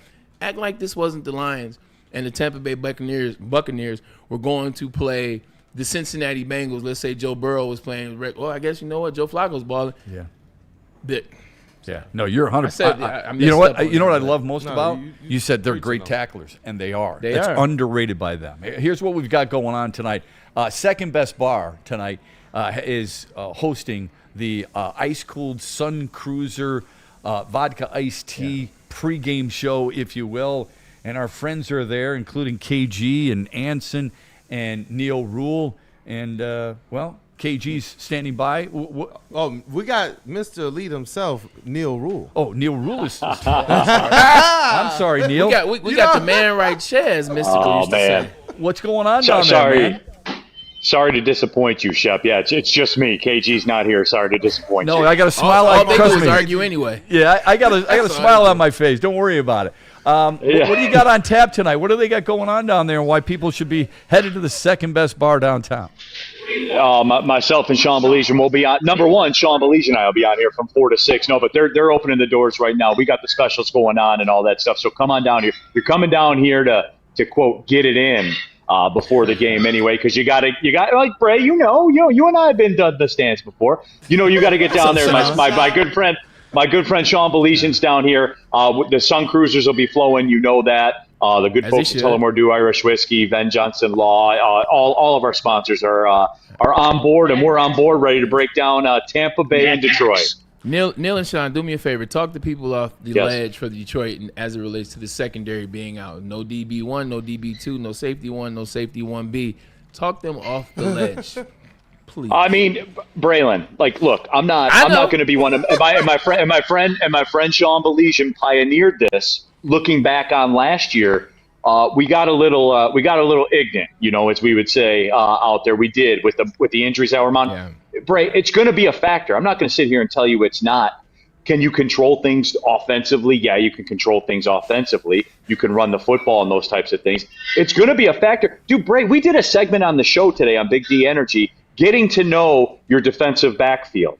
And I had to go onto Wikipedia and tell everybody who these people were. We didn't know. And like last week, how many times was there a play where somebody made a tackle, they said their name, and I was like, who? Yeah. For real. And we do this for a living. Yeah. You know what I'm saying? Yeah. Bray, it's going to be a factor. But at the same time, I've always said this is a spot game. Yeah. The Bucs are 5-1. Shep, you've been in pro sports a long time. Braylon, you played this game. You know spot games. If the Buccaneers, given this situation, if you offered them 5-2 and they were going to lose a Monday night game, they would have broke your arm signing that contract. So if they can play from the front, then it won't be a problem. Yeah. Well, your puppet behind you there, my good friend Sean Baligian believes in the same stuff that you're talking about. You guys are going to have a great time at Second Best Bar. If people want to go and talk to real people, real good people who just want to live it up and enjoy Lions football with, you and Sean are the perfect people to be down there. Good luck with everything. Have fun, man. Yeah, absolutely. And Second Best is a spot, too. If you like chicken sandwiches, chicken wings here on 42 Watson Street, 42 Randy Watson Street. We're down here. We're down here getting it in. Yeah, we're just a couple blocks away from LCA, so pull up here, have the best chicken sandwich, you'll have the best wings, and some good company with my friend Sean Baligian. Is Sean going to be in the grill? Is he going to be in the back as a celebrity cook? Because usually that's what he tries to get into, No, he's usually smoking the meat. He'll be the one out front here smashing Sun Cruisers. That's what he'll be doing. So I love no Penn and Teller right now. I can't hear them, so I'm just sitting here. It's the variety hour, no doubt. We definitely heard Sean on that one. Look, I'm gonna ask you one last question before we get up out of here. Yes, sir. Jared Goff, last time he played a meaningful game, a huge game down there at Ford Field was against the Washington Commanders. Do you think that any of that game is on him this particular night to go out there? Look, I'm about to show these what time it is. I mean, I don't know, Bray, because I think that they're going to rerun the prescription from the Chiefs game and finish it off. I think they're going to look to smash them, which is ridiculous kind of to say, because I give Vita Vea the Larry Bird treatment. I hate him because he's that good. But damn it, I respect you. You know what I'm saying? I feel that way about Vita Vea. I think they're really going to look to jackhammer the run today. I don't know. Everyone that's saying that this over 52.5 is a lock. I tap the brakes on that. I'm not so sure of that. Yeah, I don't know. Not a lot of teams have run on Tampa because they haven't needed to run on Tampa. I think Detroit's going to pick them apart. I think they play a lot of zone. I think that's right in Jared Goff's wheelhouse.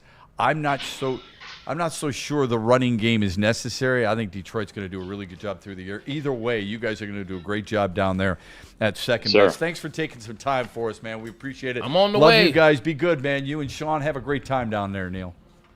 To quote the great Joik Bell, pull up on us. All right, we'll be down. We'll Say do. less. Say less. Might be another good example of the word "great" being overused. We'll get to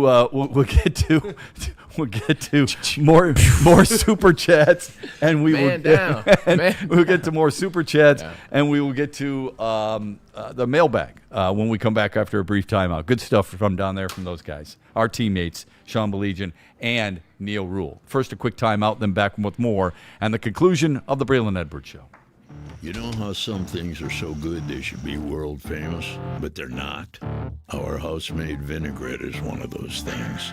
And the antipasto salad, we drizzle it over. Same with our hand-battered chicken tenders. original recipe soups and pasta sauces. It's almost as if our original, world-famous Detroit-style pizza is mocking them, and that's not very nice. Big injuries, big news. Twice a week, Dr. Jeff Pierce from Michigan Sports and Spine joins Woodward Sports Network for the Injury Insider Report. Big D Energy Tuesdays at noon. Braylon Edwards and Shepard Thursdays at 3:30. Get expert analysis and in-depth breakdowns on the latest sports injuries from the man trusted by top athletes in the community, like D-Mac. Whether it's the Lions, Pistons, Tigers, or Red Wings, Dr. Pierce talks us through it all. Don't miss the Injury Insider Report with Dr. Jeff Pierce, your go-to source for understanding the impact of injuries on the games and players we love. Only on Woodward Sports Network. Scan the QR code on the screen or go to MichiganSportsandSpine.com to see if Dr. Jeff Pierce can help you.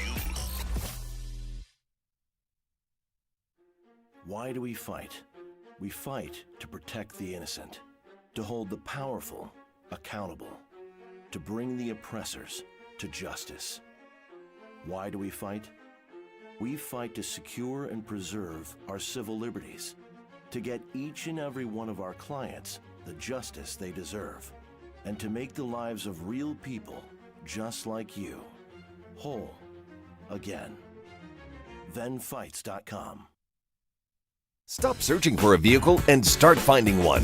Les Stanford Chevrolet Cadillac makes it easy. We harness the power of multiple dealerships and own the biggest selection of GM brands in the area to get you the car you need. With the Les Stanford Group, you'll have access to 4 different dealerships, providing you with more makes, more models, and more choices. We're connected to more than 1,000 vehicles, and with so many high-quality CPO vehicles available, you'll find new car quality at pre-owned prices. You can start and end your search at lesstanford.com today.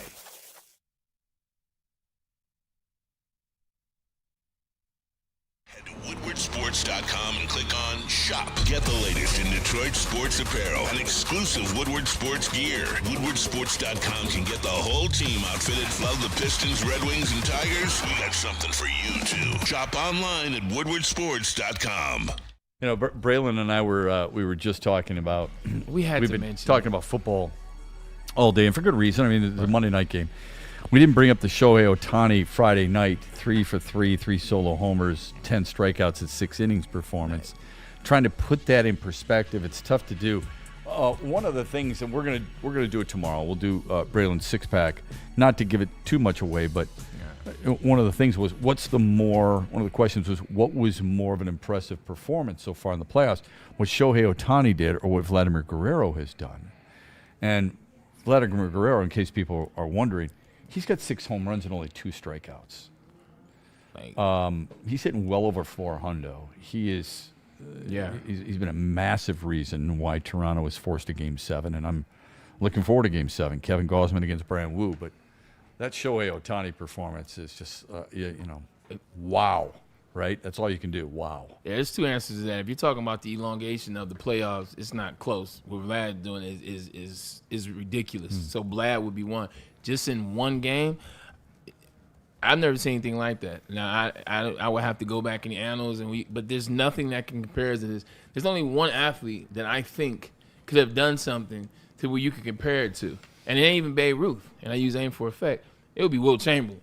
Like, I've seen Wilt Chamberlain, Yeah. Like, Wilt Chamberlain have 68 points and also have 40 blocks, 50 rebounds. Like, stuff like that is the equatable to 10 Ks, 6 innings, 0, 1 hit. Like, this is beyond measure. And then not did you just have 3 home runs, 2 of them left the ballpark. Yeah.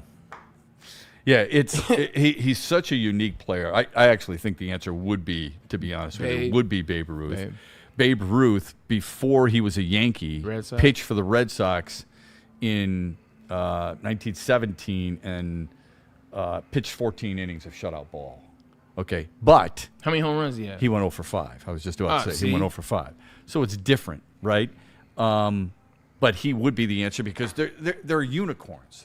Nobody does this. Now, it may change, because it might. I mean, with today's day and age, when guys are now allowed to do both, and because baseball now has that special rule for Shohei Ohtani, there's more and more kids who want to do both. And maybe more managers and more organizations would be willing to do that. Until that day comes, though, until we see more of them, This is one of the more unique playoff performances in any sport, let alone Major League Baseball. And I was thinking about you Friday night. I didn't want to text you because I knew you were out with your buddies and your dad. But you and I were just talking about this on Friday afternoon, if you recall. And we're like, Judge is being judged, no pun intended, and he had a great playoff. You said to me, why isn't Shohei Ohtani? And what was he batting? 182 in his career in the playoffs. What's it up to now after that? 2.25. But he still has the most memorable performance ever of all time. Ever. Like, it's not even close. Simply amazing. Like, you've watched a lot of baseball. You've seen a lot of highlights. I watched a lot of highlights.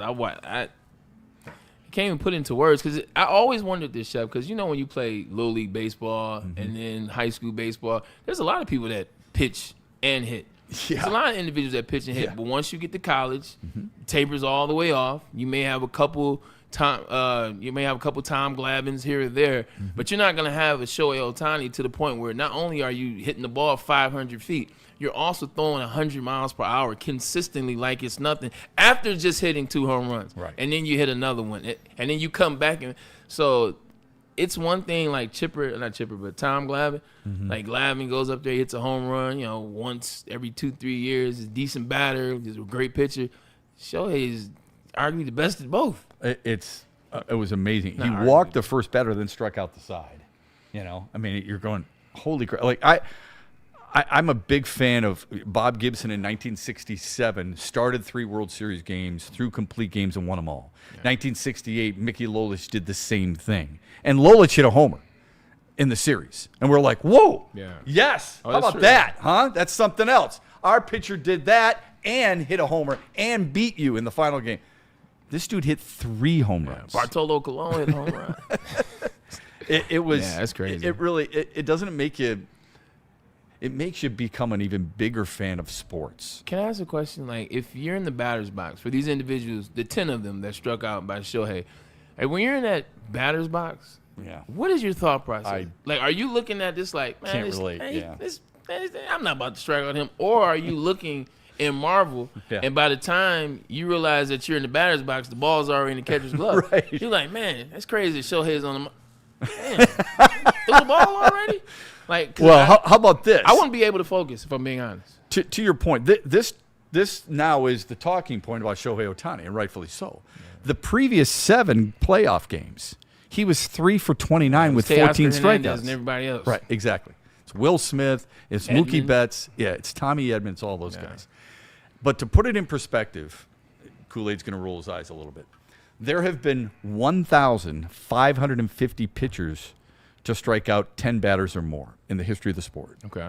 There have been 503 batters to have 3 homers in a game. This dude did both in the same game, in a playoff game, in a closeout performance, and the pitching was in 6 innings. After everybody talked stuff about him, because I know I was talking stuff about him on Friday. Zip. All right. I got nothing. Kool-Aid, anything from the mailbag before we get out of here and get Braylon down to Ford Field? You will be happy, hold on, Kool-Aid, not to cut you off. I'm always happy. I know we're up against it, not to cut you off. I'm not leaving at halftime. I promise to stay to at least the first quarter, the end of the third. Like I promise to stay to the end of the. See, I promise to stay to the end of the third. Right there. That's why I'm still not. It's a low bar, man. Jared Goff's walking in right now. They got a shot of him. He's got the Old English D, and he is. Do you miss suits? Looking. Hey. I personally, I do, but whatever. I mean, look, I'm the old guy. You know, somebody in the chat. Shep saw Deacon Jones play. No, I didn't. I'm not that old. I miss that stuff. I miss college coaches wearing suits. I miss NBA coaches wearing suits. I miss players walking in outside of the NHL because they always wear suits. Yeah. But that's me. You know, I think what's happened in the NBA and college basketball with coaches on the sideline is kind of ridiculous. My take on it. Hey, I miss it too. And you know what? This is a good comment here from God Hates Cowards in the chat. Get out of town. Traffic is crazy. Does Aleem pick up where he left off, or is he just going to get his feet wet tonight and ease back in? Braylon? I don't know how far along he was when they said that he could play 3 weeks ago, and now here it is 3 weeks later. I don't know if the feet getting wet last week would have been more so figuring out not looking as good, i.e. Aiden Hutchinson game 1, or if this is going to be like, nah, he's ready to cook. I will say this. Ligaments are different than bone. Like when a bone heals, it's done. You're good. You're good to go. You just got to figure it out. Ligaments, a little bit more fiber. You're moving around. Is it there? So I say all that to say this. I don't know. Each individual is different. But Doc always talks about Aleem McNeil. The team has talked about Aleem McNeil. And if you remember 2 years ago, ESPN did an article before the season came out talking about the freaks of the league, freakish athletic ability, freakish insight, freakish skill. He was on that list for his freakish athletic ability at that size. That tells me that his body is different. I think Aleem comes back tonight and wreaks havoc in those 10, 12, 15 plays he has. I think he wreaks havoc. I think he makes more of an impact for other players. I don't know how much, especially That's 15 snaps. My buddy here said 15 snaps. I think he comes back, helps other players. Remember, Aiden Hutchinson last year against Tampa, what do you have, 3.5 sacks? 4. Either way, 4.5. Oh, it was 3.5, you're right. I thought it was 3.5, but either way, he was a factor. Aleem McNeil will help him and others along that defensive line. We'll be talking about it tomorrow here on the Braylon Edwards Show. We hope you can join us 2 to 4 on Woodward Sports. Enjoy the game, everybody. Enjoy the rest of your Monday. Go line. Looking for your daily sports fix? Look no further. Join Braylon Edwards, the University of Michigan legend. Lofting it right corner of the end zone for Braylon, up in the air. Touchdown, Michigan! And Shep. Do you believe this comeback? Your favorite sports commentator as they tackle the hottest topics in the world of sports. Catch the Braylon Edwards Show with Shep, Monday through Friday from 2 to 4 p.m. on the Woodward Sports Network. Get ready to laugh, learn, and love sports like never before.